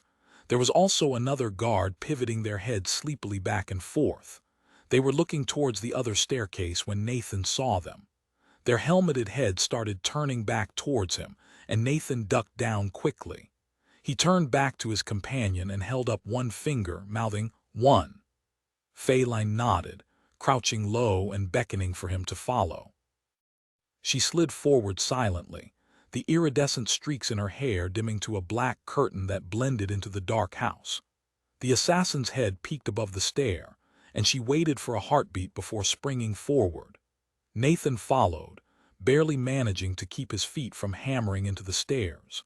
He found Feline gently lowering the slave to the ground, one hand clasped over the man's mouth while the other held a dagger in his heart.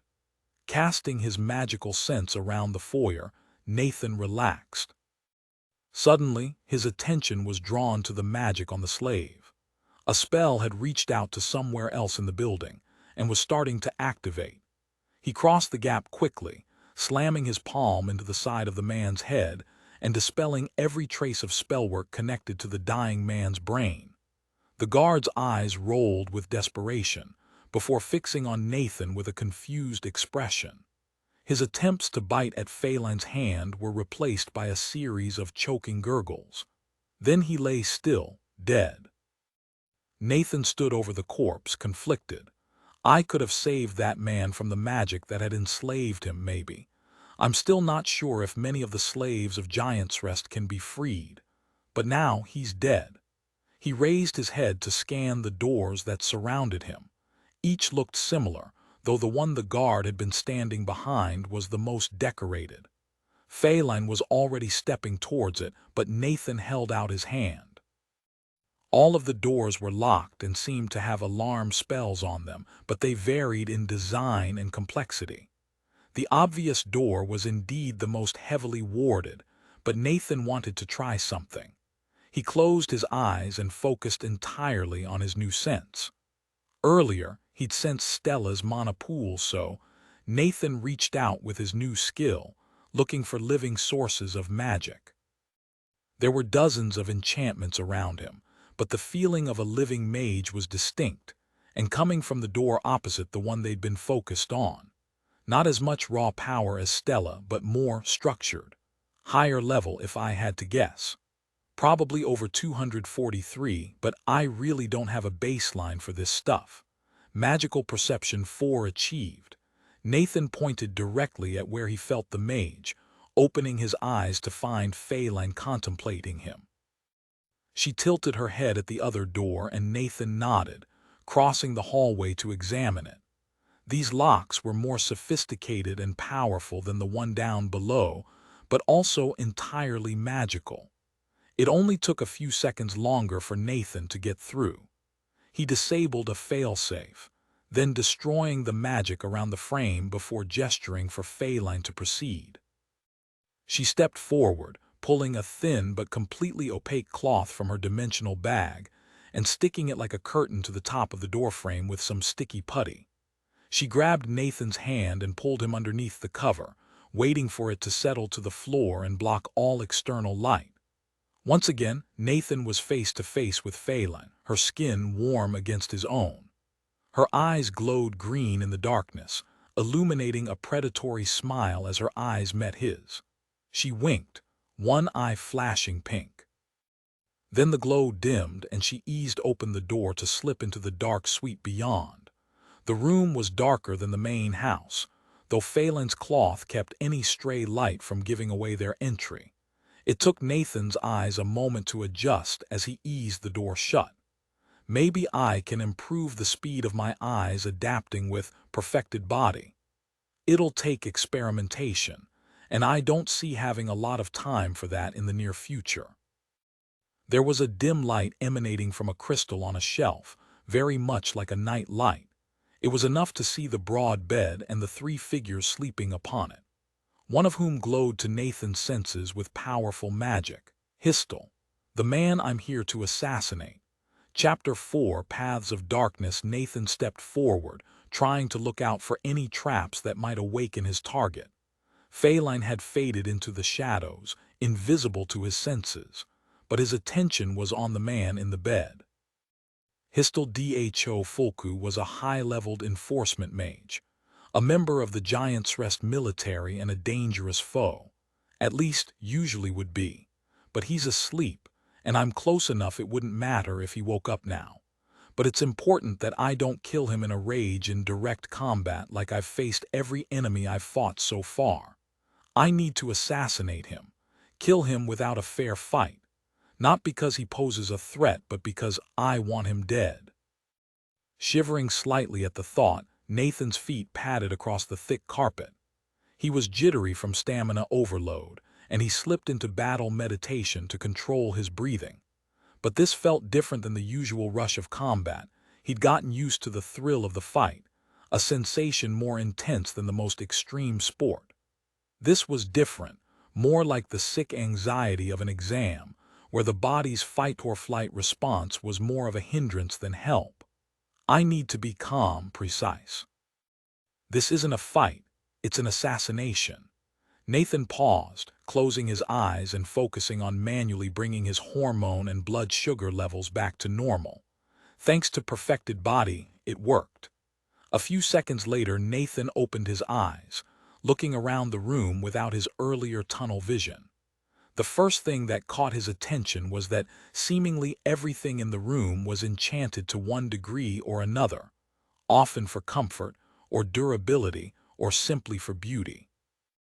Categorizing and dismissing items occupied Nathan for a little while, as he focused on a few that shone more brightly than anything else.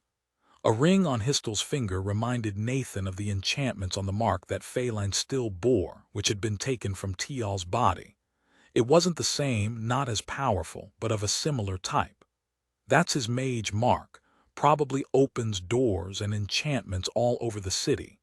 Quite a few of them, if he's an agent of Ixia. There was another item that caught Nathan's attention, which was a pendant around the man's neck. It was abuzz with powerful enchantments, and he narrowed his eyes at the complex magic crammed into the item. It clearly had multiple functions, but one of them reminded Nathan of something he'd seen not so long ago. It's got a message component, and healing of some kind. I bet it'll trigger a message spell if he gets injured or dies, maybe even if it's removed from him. High tier identify 7 achieved. Nathan spared a glance for the other figures in the bed, taking in the 2 women. The one on the far side of the bed was older, similarly well-fed and middle-aged as Histel. She was also a mage, but only a weak one. If he had to guess, she wasn't even level 81. I mean, you need to survive something like 10 life-threatening encounters to reach level 81, so it's not an easy bar to clear. Though I'm pretty sure Giant's Rest has a safer way to level at their academy. The other occupant of the bed, on the side closer to Nathan, was a pretty woman around his age. She bore a slim leather collar around her neck that contained the familiar threading of mind magic, though it had a lighter touch than most of the spells Nathan had encountered before. Should I free her? Maybe after we're done. I don't know anything about her, and don't want her waking Histel by accident. Nathan narrowed his attention down to just his target and took a deep breath. He once more formed a spike of anti-magic extending from his fist, carefully poking it into the amulet. It might be a powerful healing item, but it almost certainly would alert somebody if Histel died. The spike of anti-magic enveloped the amulet and stabbed into the mage's chest. Can I drain him of magic permanently? Let him live somehow, maybe take it for myself. I'm planning on killing him anyway, but it would be good to know. It was an option for a potential development of implacable anti-mage. Nathan was aware he was clutching at straws here, but he paid close attention to his sense of Histel's magic before his attention was drawn back to the amulet. Every other enchantment had broken in moments before his talent, but this item was stubbornly resisting in a way Nathan didn't understand. Its magic was a cut above every other item in the house, and there was an extra layer to it Nathan couldn't quite grasp. But it wasn't activating or fighting back. He took his time, eroding the powerful magic piece by piece. Even the hardest rock is worn down by water and wind, and this is closer to zinc in hydrochloric acid. It took concentration and focus, but after a minute, the outer shell of the amulet cracked apart, revealing a fractal complexity beyond what Nathan had initially detected. The edges of the magic eroded as excess stamina flowed into Nathan once more. He calmed the jitters with perfected body as they threatened to throw off his focus. Aura of Antimagic 2 achieved. The entire time, the spike of aura had been connected to Histel's chest. Nathan could feel the man's magic, the pool of power granted by his class attached to him but not a part of his body. He tried to siphon the resource, but only the barest shred of raw mana escaped. There was a feeling that it was close, that he could adjust the wavelength of his anti-magic to completely drain the mana out of the mage. Not permanently, yet, but if I figure it out, I bet it'll be an option when I develop implacable anti-mage. His experimentation was interrupted by the amulet finally coming apart with a small puff of dust and scattering of sparks. Nathan froze in place as Histel murmured in his sleep, but the younger slave that he was leaning over blinked awake, looking up at him in bleary surprise. Then Feline was there, her hand clapped over the woman's mouth as a dagger stabbed into a smooth back once, twice, 3 times. Right lung, left lung, heart. Blood spurted off the bed, spattering Nathan's legs. Feline's voice was a whisper in his ear, the tone a smooth counterpoint to the brutal violence. "Kill him. You have decided he will die. Now fulfill your own prophecy." He could feel the heat from her breath on his neck, more intimate than the gross warmth of the lifeblood dripping down his legs. Nathan closed his eyes for a second, shutting out the slave's glassy eyes and bearing down on the moment of nausea. The man deserves to die. His eyes opened, his brow furrowed, and his fist came down. It wasn't driven by rage, but by a cold determination and Nathan's entire body weight. Histel's neck folded around his fist as the skill and talent-enhanced blow crushed the trachea and fragmented bone. The mage's eyes flew open, but only a faint choking sound escaped his mouth. Histel's lower body stayed completely immobile as his face twitched, gasping for air. It took less than 10 seconds for him to fall unconscious. Yup, blocked the carotid with that hit. Internal bleeding in the neck, in addition to a broken spine. Nathan felt detached as he clinically watched Histel turn purple, his chest struggling to rise and fall. Then the movement stopped. Feline appeared on the other side of the bed, seriously gauging Nathan's expression. The last person alive in the bed stretched in her sleep and rolled to put an arm around Histel. Feline casually stabbed the middle-aged woman in the back of the neck, the enchanted dagger severing the spine and emerging from the front of her throat with a spurt of blood and a gurgling gasp. "Congratulations, you have killed Histel Dho Fulku of Giant's Rest, a powerful enforcement mage. You can either gain 12 levels of implacable anti-mage, or gain the second-class assassin." A description of his new class popped up, and Nathan looked it over carefully. "Assassin. You have infiltrated a highly secured location to assassinate an enemy without facing him in open combat. This class will make you stealthier and more adept at neutralizing enemies in a single, unexpected attack. It may develop into classes focused on stealth or dealing grievous wounds unexpectedly." Feline hadn't broken eye contact with Nathan, and she raised one delicate eyebrow inquisitively. He nodded back. "Assassin." The green in the woman's eyes flared to life, and her smile was positively shark-like. The assassin spread her bloody hands wide like a stage magician unveiling a trick. "Now you have stared the ghoul in the eye. Accept the class, and I will put you on the path of an assassin of Gemor." Nathan accepted the new class with only the barest moment of hesitation. "Not like I'm going to reject it now.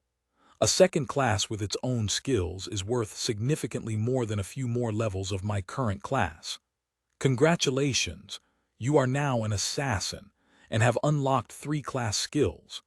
These skills are tied to the parent class, and their power will increase with your level in that class. Davrar applauds your achievement and hopes you will continue to survive and prosper." New class skill Focus. You have unlocked the Focus resource. Focus will accumulate during periods where you are free from distraction and can be spent to enhance your attention and improve your control. It can also be used to amplify other skills or talents that utilize focus. New class skill Vital Targeting. You will be better able to identify the weak points of your foes, and your strikes against those areas are more likely to inflict debilitating damage. New class skill Stealthy Movement. Your movements will be harder to notice. This effect can be enhanced by spending focus. Assassin has leveled up to 12. Nathan shook himself, the reality of what he'd done setting in. He'd killed before, but the cold-blooded rationality of this had felt different. It doesn't make any difference, does it? Certainly not to Histel. Nathan's eyes panned over the other 2 corpses. They wouldn't be dead if he hadn't come here for Histel, and he wasn't entirely sure either of them had deserved to die, the slave especially. Maybe if I'd moved faster Phelan wouldn't have killed them, but it had happened. Nathan felt the slave's blood dripping down his legs. We need to get out of here. We're still in the middle of a city whose rulers want us dead, and we just killed a leader of their security. He moved to leave, breathing deeply. Then Nathan heard a rattle behind him and turned to see Phelan leaning over the bed, stripping the jewelry from the corpses. The blood seemed to slide from her black clothing as she moved around the room, whipping a blue mage's robe off a stand and stuffing it into her bag. She sent him a quieting gesture. There is much to be gained here, as the alarm has not been raised. Wait a moment. Nathan collapsed into a small enchanted chair that sat against one wall, flinching slightly as it tried to conform to his bulk before the enchantment broke. He watched dully as Phelan efficiently searched the room, throwing things into her pouches based on some metric he didn't have the energy to figure out. After all, he had other things to think about. I got another class resource, not something I was expecting. This class isn't as good in direct combat as Anti-Magic Brawler was, but that's not a surprise. It's not really a direct combat class, but it's probably as close to one as I could get without overlapping too heavily with Implacable Anti-Mage, and just getting levels in that instead of a new class. The whole point was that I didn't kill Histel in direct combat. The new skills are okay. Stealthy movement seems great, but looking over it again, it only boosts movement, not stealth generally. And vital targeting is kind of If I get my hands on a mage, they're already toast, so it's more helpful for fighters or constructs. Though it might be really helpful for magical constructs. It's not always easy to tell where to hit them when they're covered with armor. I think it'll help some in a fight, if nothing else. Focus is useful and should let me pull off even more ridiculous acrobatics, and the other two won't hurt. The class will let me start fights on my own terms, instead of just busting in and drawing all of the attention. I think I'm most excited about the new utility skills. Phelan said she's planning on teaching me noticeability and lockpicking. Both sound useful, though lockpicking seems kind of underwhelming. Let's go. Phelan's low voice shocked Nathan out of his stupor. Wipe down your legs.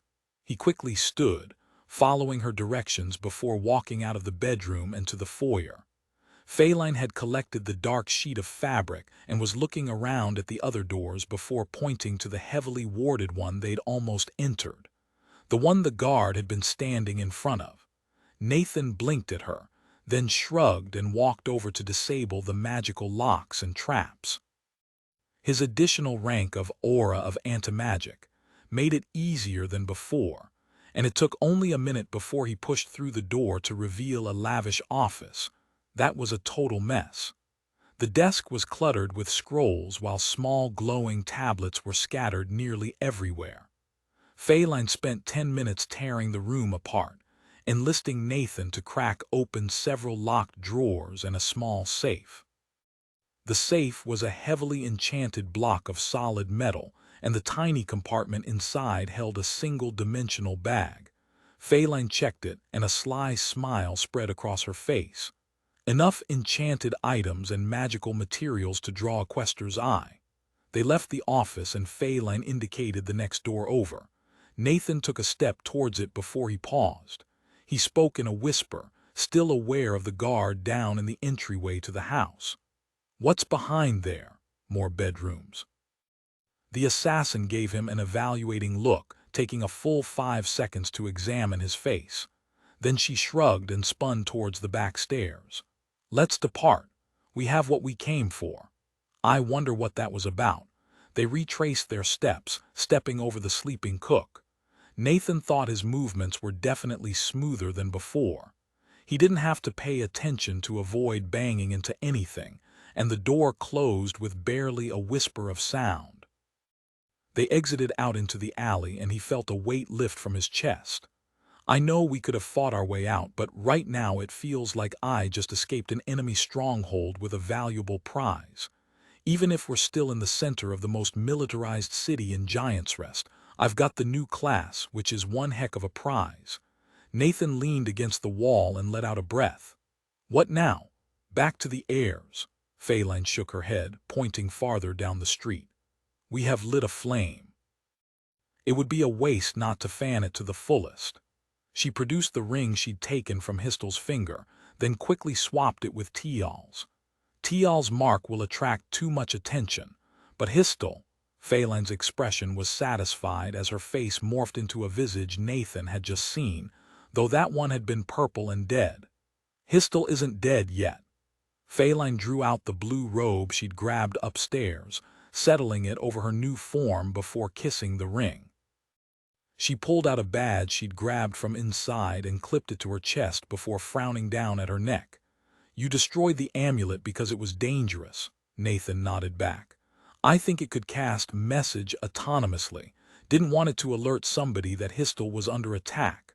The disguised assassin pursed her lips. "True aim, this should kill the problem." She pulled a different amulet from her pouch, tucking it under her robe. "Put this on." She tossed a purple robe at Nathan. He caught it, fingering the fine fabric for a moment before pulling it over his own loose clothing. "What do the colors mean?" Gesturing for him to follow, Phelan set off. "There are 9 main colors. Purple is a high-tier student who has passed the 2nd tier of exams at the Ascendant Academy and proven themselves worthy of apprenticeship. Most seek to become archmages." The sneer was obvious in her voice. Like Harthai, both she and her friend had purple robes. Phelan turned the corner and took a careful look around before she continued her lecture. "Gray marks the low-tier students, those who have not passed the first test. Mid-tier students wear white." She fingered her own blue robe. "Blue are enforcement mages, those who keep the peace and defend the cities. There are more: green for enslavement mages, red for war mages, pink for entertainment." Her face twisted in a snarl. "Black for the nails." Nathan cocked his head. "Nails. Mages who specialize in stealth, assassination, and subterfuge." She spun a knife Nathan hadn't seen her draw. "They focus inside Giant's Rest, ensuring that none challenge the will of the archmages, or the founders. I do not think there are many in this city because Exia is unfriendly with Kala." Then the knife vanished. "They come to Gemor occasionally. The guard is trained and equipped to spot them. I catch any who slip through." She turned to speak to Nathan directly. "They use spells and coins as their weapons. It was a nail that hired the pack leaders to kidnap you. Her blood was on my knife when first we met." Phelan quirked her lips. "I wonder how Eldred is doing now, probably running another sad escort route to deliver fabric from Surfeld, while you strike at the heart of Giant's Rest." Her gaze dropped to Nathan's fist, or its throat. Then she turned and strode purposefully away. "Your gaze should be on our next mission. We head to the barracks for mages who do not yet have their own houses. Most are recent graduates of the academy. Do not underestimate them. They all know mind magic and most have used it. We're going to go kill more people in their sleep." Chapter 5 of Blade and Blood. Nathan's shoulders sagged for a moment. He felt overwhelmed from the events of the night so far and struggled to track Phelan's change of topics. After a moment he spoke. "So we're sneaking in again to kill more mages. They know mental magic. They enslave people. I should be killing them. Evil needs to be challenged." He cracked his knuckles. "What should I do?" Phelan's adopted face was blank, but she nodded reassuringly at his words. "Don't speak. I will give the signal if we are to fight. Prevent any magic from checking your identity, but refrain from breaking spells until we enter.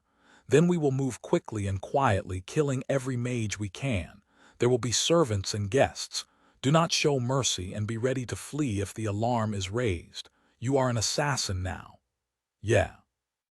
I'm an assassin deep behind enemy lines. I can't take prisoners and anybody I spare will raise the alarm." She turned down another street, giving a stern look to a pair of slave masters standing in the middle of the intersection with a bevy of slave soldiers. The two men stood up straight and looked terrified. Their presence didn't interrupt her lecture. Before we reach the barracks, I have a pair of insights for you. The first is for the utility skill noticeability. When you know that people are watching you, spend your focus to track their attention. Pay careful attention to exactly when they watch you and when they stop. Try to change your movements to suit their expectations of your disguise and control their attention. Doing this successfully will unlock higher-tier versions of the skill. Giving insights out like candy, I need to keep in mind that what she's telling me is literally priceless. The secret of paths alone is a real dragon's insight. What's the price for all of this? The disguised assassin didn't check to see if Nathan was following along before launching into the second insight. For the class development of Assassin of Gemor, remember your purpose. We are here to deliver death to slavers. Their own arrogance and purpose makes them worthy of death, and we are here to deliver it. Move quickly, killing as many as you can before the alarm is raised. Every strike is focused on the kill. Do not aim to wound, aim to kill beyond hope of healing. Aim for the heart, brain, and neck. If your first strike does not ruin one of those, then strike again. Do not leave your enemies for dead. Ensure their deaths. She pointed ahead towards a large and well-lit building that occupied a large block of land. And beyond all blasphemy, remember that you follow a legacy. You are one of many who have fought Giant's Rest. You represent the wrath of Gemor for the treatment of our ancestors, for the ongoing attempts at subjugation. On the other hand, this training is even more brutal than Kia's. She's basically just giving me some tips and tossing me into the deep end. Nathan activated battle meditation as they approached the front door of the barracks, which was guarded by 5 elite soldiers and an enforcement mage. He started spending his limited pool of focus, and the world slowed down. It was easy to pay attention to everything. Nathan saw the sweat trickling down the face of a slave standing too close to a torch. He could map out the enchantments beneath his feet. He realized that the engraved figures of mages set into the walls were actually golems, awaiting some kind of signal to spring into motion. The soldiers' eyes tracked them for a moment, but they started scanning the darkness as soon as they saw the robes that identified them as mages of Giant's Rest. But most of all, Nathan watched the blue-robed mage standing in front of the door and how her gaze followed them. She frowned to herself as they stepped into the light, her eyes flitting from Feline to Nathan. I'm in the robes of an advanced student, standing next to somebody wearing the face, robes, and identification of the leader of the enforcement mages in Housemint. It's reasonable to think I'm apprenticed. So, act like an apprentice. He was already walking behind Feline, but he adjusted his position to be half a step behind her right hand. He ducked his head when the enforcement mage tried to meet his eyes, holding his hands awkwardly together over his chest. Out of the edge of his vision, Nathan saw the blue-robed mage mentally dismiss him, her gaze settling on the disguised Feline instead. She performed the strange Giant's Rest salute of clasping her hands together in front of her chest. What occurs, Histel? Inspection. I wish to be sure that no infiltrators hide within. The woman nodded, stepping aside and gesturing to the door. We are but fingers of the archmages. She raised an eyebrow at Nathan. Is this a new apprentice? Do you tire of Ovi? Feline shrugged. He arrived from the academy just now. I have brought him to find a room. She stepped up to the door, pressing Histel's ring into a small indentation on one side, beyond which his hands will aid my search, for I know a mage straight from the academy is not an impostor. The door gave a heavy clunk as it opened. Nathan tried his best to act as expected, attempting to slip from notice. The soldiers had already started ignoring him and gone back to scrutinizing the darkness. If you conform to people's expectations, they won't notice or even remember you. The enforcement mage turned her attention back to the street. The luck of the founders go with you. I hope we catch these stalker shits soon. The enhanced security is a pain in the knuckles. Feline grunted her agreement, walking through the door.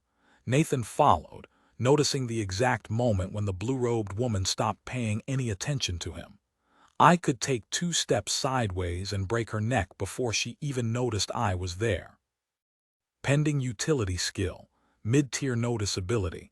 You have learned to detect how you are perceived and used focus to modulate the appearance you portray.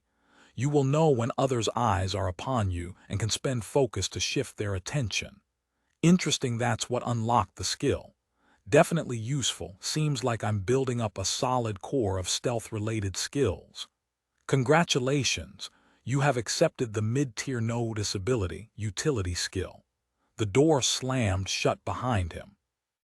They were in an entrance foyer, decorated with statues that could come to murderous life if the alarm was triggered. Nathan released his focus, which had been reduced by roughly a third. However, it started regenerating as he watched, though somewhat slowly. Interesting. It says it will accumulate during periods where you are free from distraction. I guess using battlefield meditation counts. Battle meditation 7 achieved. Nice. I'm constantly regenerating focus, even in the middle of a fight. Feline gestured up the grand stairs at the back of the room. Go up. I will stay on this level. She caught Nathan's eye. Our purpose here is to kill. Meet back here when the job is done, or back at the safe house if the alarm is raised. With a quick nod, she was off, striding away as the confident Histel Dho Fulku, the enforcement mage who had every right to be here. Nathan felt naked without the protection of the elite assassin, but standing around wasn't going to change that. He rapidly scaled the steps, staying away from a mural showing a massive tower casting benevolent light over a civilization as it expanded into dark wilderness. The expansive painting was certainly detailed, but the perspective was awful and the colors garish. What truly caught his attention was the magic laid into the artwork. A thin skein of subtle mental magic stretched out from the painting. Nathan eyed it carefully, trying to pick apart the function. It doesn't look like a tripwire. It's supposed to be a subtle mental effect of some kind. Let me guess. Inspiring awe in everybody who walks past the stupid propaganda mural. Thoroughly irked, Nathan skipped stairs one at a time before reaching the second floor. There was a lounge area at the top of the stairs, complete with low couches and tables. This really is like a college dorm in a lot of ways. He didn't see anybody, but Nathan felt somebody's attention land on him. It was like an itch manifested on his skin, pointing in the direction of the observer. A quick glance showed a green-robed mage sitting in an alcove behind the stairs, shielded by illusions and look-away magic. I probably shouldn't be able to see him. Let's just pretend to be a normal student who didn't notice anything and proceed about my business. You know, murder. I don't want the first hidden watcher to set off the alarm. Nathan looked around ostentatiously, spending focus to seem like a confused student wandering the halls late at night. He strode towards a residential hallway lined with doors, keeping his magical perception trained on the alcove with the hidden mage. Mid-tier noticeability 2 achieved. He was rewarded by a force spell materializing behind his head that flicked forward with enough force to have definitely knocked him over. Nathan dodged the motion on reflex, twisting into a crouch and spinning around. A mocking chuckle rolled out from the hidden observer. Good reflexes, mageling. The enslavement mage stepped out from the alcove, walking towards Nathan while rolling his well-muscled neck back and forth. Am I getting hazed? The man was over 6 feet tall and came to a looming stop in front of Nathan, the effect slightly spoiled by the fact that he was shorter. He frowned. I'm Codius Dho Den. By the fingers of a hand, this is a bad time to start an apprenticeship. You'll need to watch out for the agents of Gemor stalking our streets. He smiled condescendingly at Nathan. Watch yourself, or you'll wake to find your hands bound and your life bleeding away. He rolled his shoulders, the cut-off sleeves emphasizing his musculature. The academy trains you to fight with magic, but spells don't always stop the dangers of housemen. His smirk turned cruel. But I'll be a friend to you, guide you through the dangers of this place. I'll honor the founders with my generosity and trade favors." The last words were pronounced with special weight, as if Nathan should know what it meant. "I bet it means about the same as it means in Gemor, trading favors around, using them to bargain for insights. Though this seems less a trade and more of a shakedown." The mage was waiting for Nathan's response, growing increasingly impatient as Nathan hesitated. He casually cracked his knuckles, once more trying to intimidate him with his bulk in a clearly practiced manner. It might have been more effective if Nathan hadn't outmassed him, though some of that was hidden by the purple robe he was wearing. First he tries to bowl me over, then to intimidate me. It's kind of hilarious he's relying on physical strength as a mage to coerce people.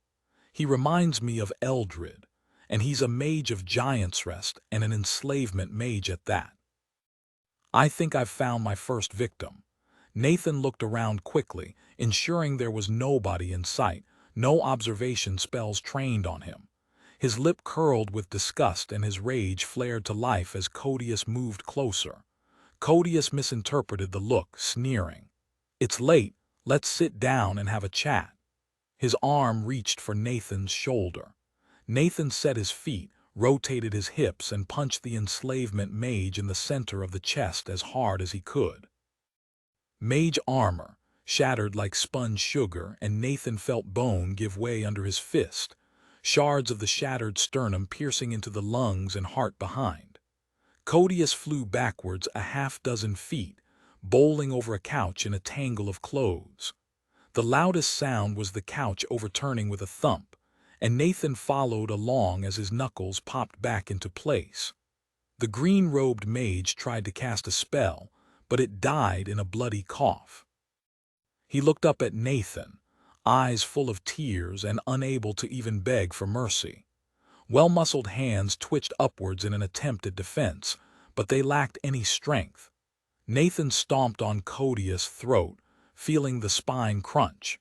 He grabbed 2 fistfuls of robes, which were enchanted for comfort and self-cleaning. That enchantment quickly broke as Nathan dragged Codius back towards the nook he'd emerged from. Not wanting to break the hiding spot that his victim had so thoughtfully provided, Nathan stopped a half-dozen feet away. He heaved the bulky mage towards the hidden alcove, rage-enhanced strength making the throw trivial. There was another clatter of furniture as Codius' body overturned the chair in his hiding place. Nathan turned around, dusting his hands and rearranging his robes. He set the couch back upright and scanned the area for other traces of struggle. Nathan had a spot of blood on his ankle, but the man's thick robes had prevented any from getting on his hands. There was a tiny bit of red on the floor from where Nathan had dragged Codius' face, but it wasn't easily noticed. "I doubt that'll be the most visible sign of my presence by the time I'm done. Assassin has leveled to 15. Congratulations, you have killed the enslavement mage Codius Dho Den. Wait, I leveled. I suppose the fight is over." Normally I'd only expect to get levels once I got out of the building and escaped. Maybe assassin counts, fights, differently than implacable antimage. Nathan took a deep breath as he walked down the hallway, calming his rage and trying to stay quiet. He found himself spending focus, the alternate resource sending a soothing stillness through his body even as it sharpened his senses. There was a quiet creak from one side, and a door cracked open. Nathan managed not to snap his head around, casually glancing toward the door to see a pair of shadowed eyes looking into the hall. They belonged to a slim young woman in a yellow robe whose face was drawn in a suspicious frown. Who are you? Yellow robe, artisan mage. Not really a threat. Thoughts flickered through Nathan's head as turned to face her. He opened his mouth, but nothing came out. She's younger than I am. I don't want to kill her. Is she even a target? She's not an enslavement mage. I could probably pretend to be a confused student. Phelan's words came back to him. He was an assassin now, and this was a mage of Giant's Rest. This was why he was here. Even if she didn't directly take slaves, she used them and supported those who did. Turning away would be cowardice. I can't let gender and a pretty face be a shield. I hated that part of the wheel of time. Evil isn't exactly tied to men. Perhaps seeing the confusion wrought across his face, the mage cast a spell, her voice a bare whisper. Mage armor, she's suspicious. This ends with her dead or my cover blown. Paralysis. The spell fizzled off Nathan's aura and the yellow-robed mage's eyes widened in horror. Horn Blah's Nathan's leap carried him close, and his aura bridged the gap, slicing through the spellwork in front of her face and nullifying the effect. It also slashed through her mage armor, the pains of force splintering and fading as Nathan shouldered through the door before she could slam it shut. She gasped in horror and flinched away from him, stumbling across the room. Nathan was faster. Her gasp turned into a strained gurgle as he punched her in the throat, and she fell onto the carpet. It felt like ice had been poured down Nathan's neck as he stood over the nameless mage as she thrashed and clutched at her throat. Evil needs to be fought. Just kill her and move on.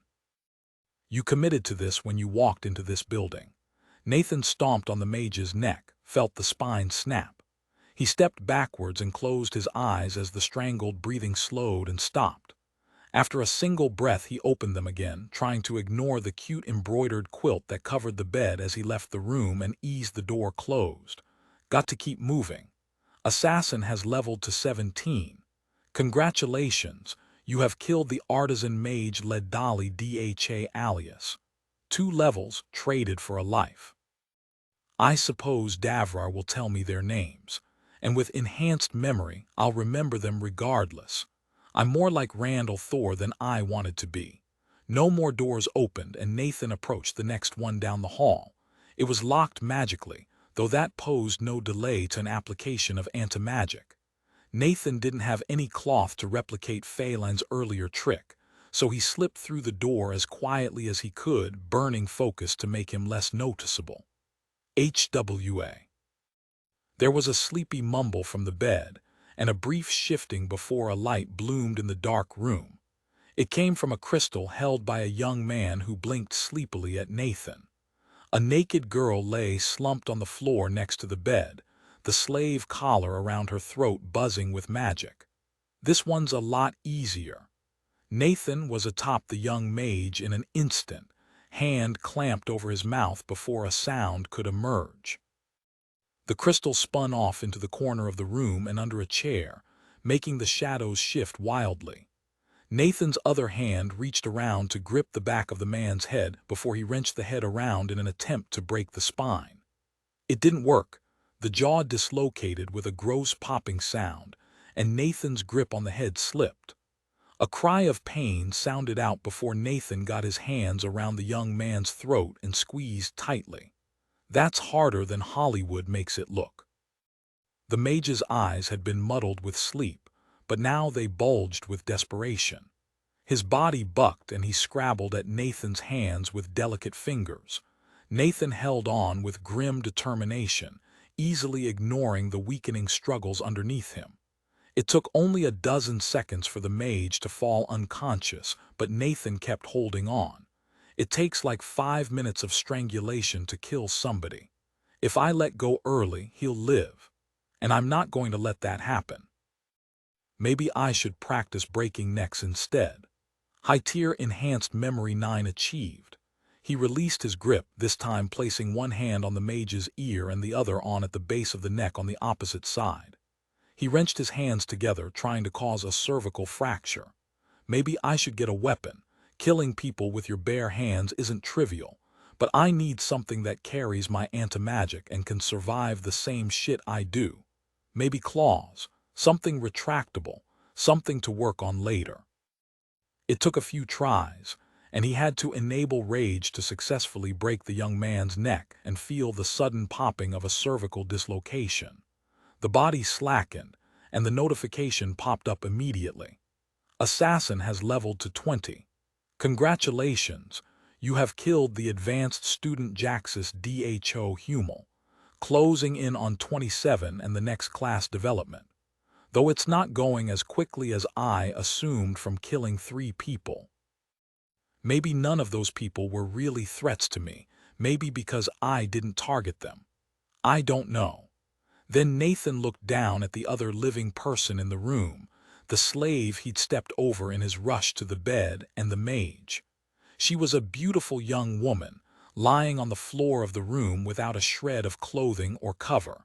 There was a delicate collar around her neck. It clearly had a level of sophistication a step beyond the normal enchanted collars worn by Giant's Rest slaves, more akin to the one Stella had been wearing before Nathan tore it off her. I don't know what's going on here, but it seems like there's only one path forward. Nathan slipped off the bed, noticing how her panicked eyes followed him even as her body stayed paralyzed.